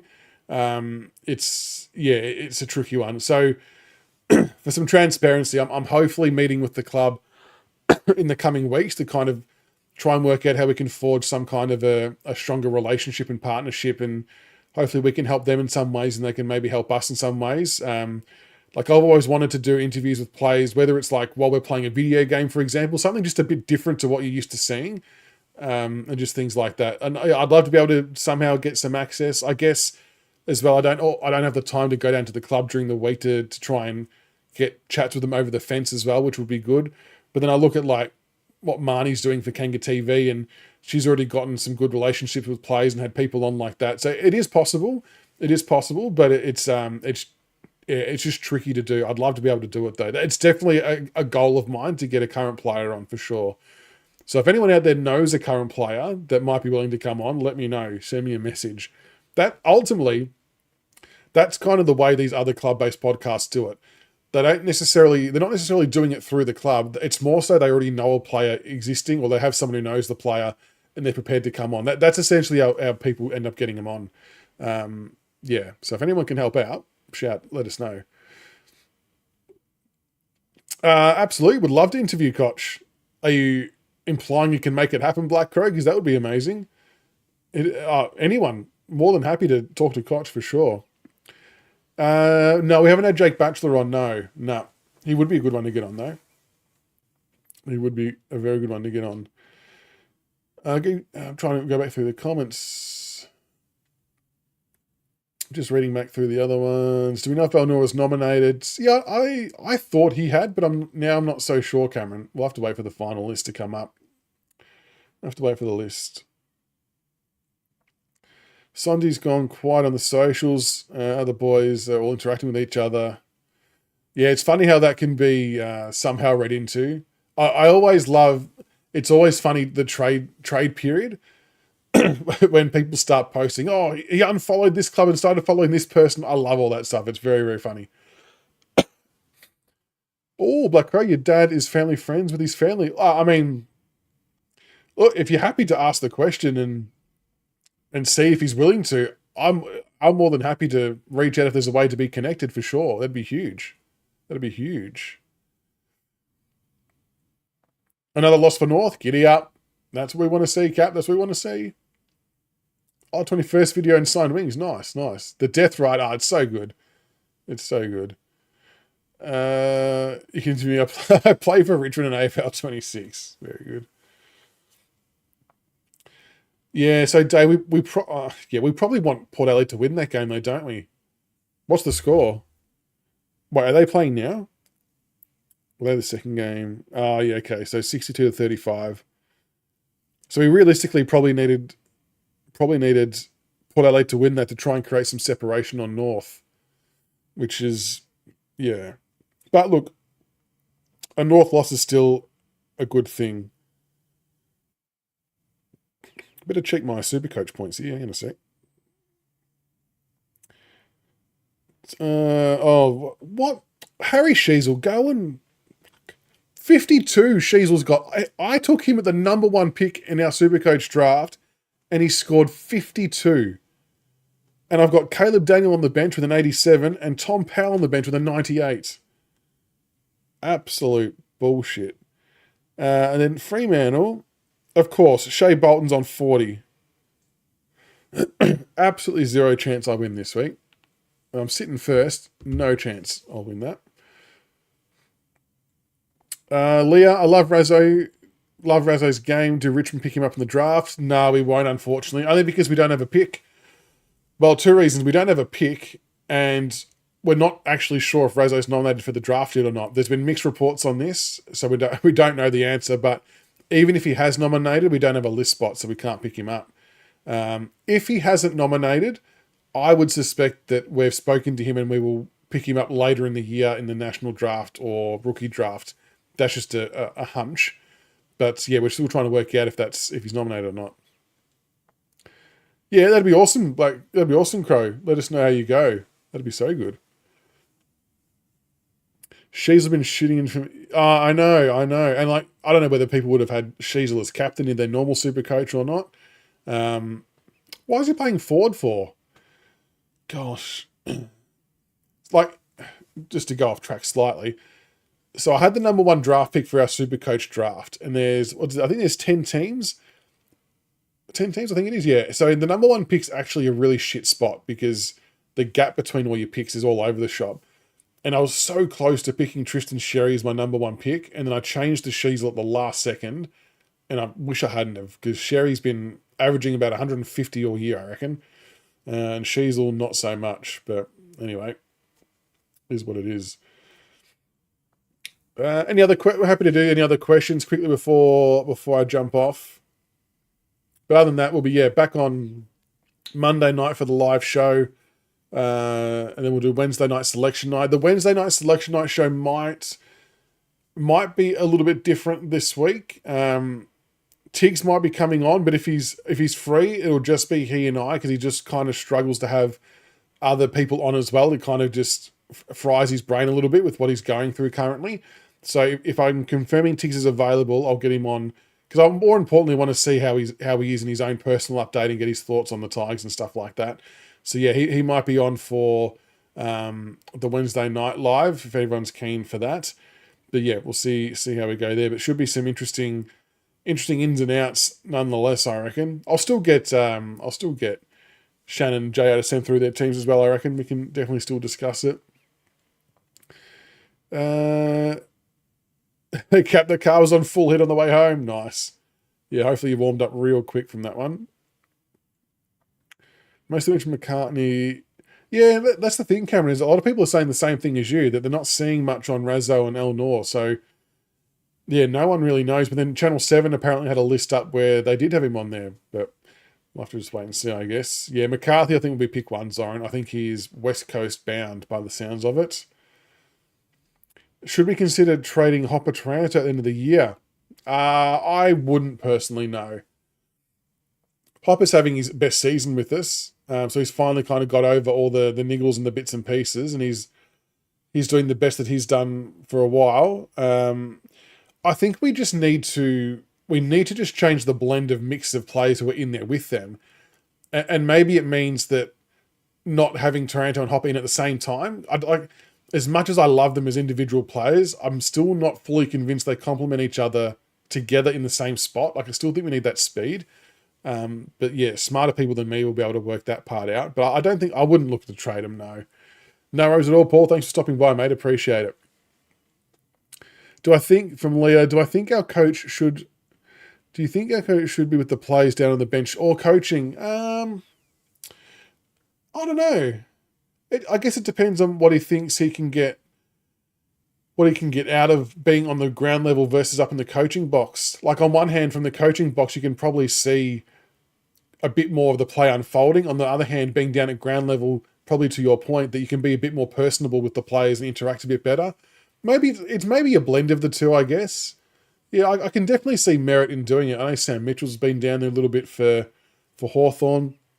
Yeah, I can see why you would do it, especially, I suppose, especially with a younger group as well. Maybe it works a bit better doing it that way. It's a good point. No worries at all, Michelle. No, I appreciate you jumping on 2 nights in a row. I know it's a big commitment jumping on for 2 nights to listen to us talk footy, but it's good to talk about the Tigers. It's all good fun. Black Crow, best way to reach me, if you even just message me on Twitter. So if you follow the Big Footy Tigercast Twitter account, just message through there. That's probably the best way to get a hold of me, I reckon. Agree, Cut. We need speed in the midfield with them for sure. 100% with you. 100%. John, he played well enough to put him in the AFL. Who are you talking about, John? Is that Prestia you're referring to? Oleg kicked a goal and went crazy for him. Nah, surely Oleg's kicked another goal for the Pies, I would have thought. Has he gone the mullet, old Oleg? If you're talking about Prestia, John, he did play well, but I would definitely be leaving him in there for another couple of weeks just to make sure the body's right, match fitness. Like, it's one thing if he's been doing pre-season running and shit like that, but it's another thing to have proper match fitness. So I would, I would probably leave him in there for another week. Oh, you just re-download Twitter. Grill, yeah, Grill would be handy. He's probably the main one of the mids that's showing some speed in the draft combine stuff. So hopefully doing a video, we're trying to work out details and times and dates and whatnot with Dylan Alexander as well to do some draft stuff. Because he's obviously put out some good videos as well on power rankings and things like that. So we'll try and get something like that done too. All right, well, that's probably a wrap for me because I think I need to record a video shortly for the round 11 debrief that will get posted in the next coming day or two. But thank you again for all tuning in tonight. I know, like I said, I know it's a big ask to have all of you jump on for 2 nights in a row with back-to-back games, but I also know that there's a lot of interest in our VFL with the players we've got. And yeah, it's good to always talk and get everyone's thoughts and feelings on what's happening in the football world. So I do enjoy it. So, and like Blacko said, if you're not already subscribed on the YouTube channel, feel free to hit that subscribe button. It helps out greatly, and we appreciate all the love and support. And yeah, other than that, we'll see you back on Monday night for the live weekly show. And I need to get all the guys' votes in as well, so we'll see how we go there. But yeah, I'll catch you all on Monday night. Until next time, go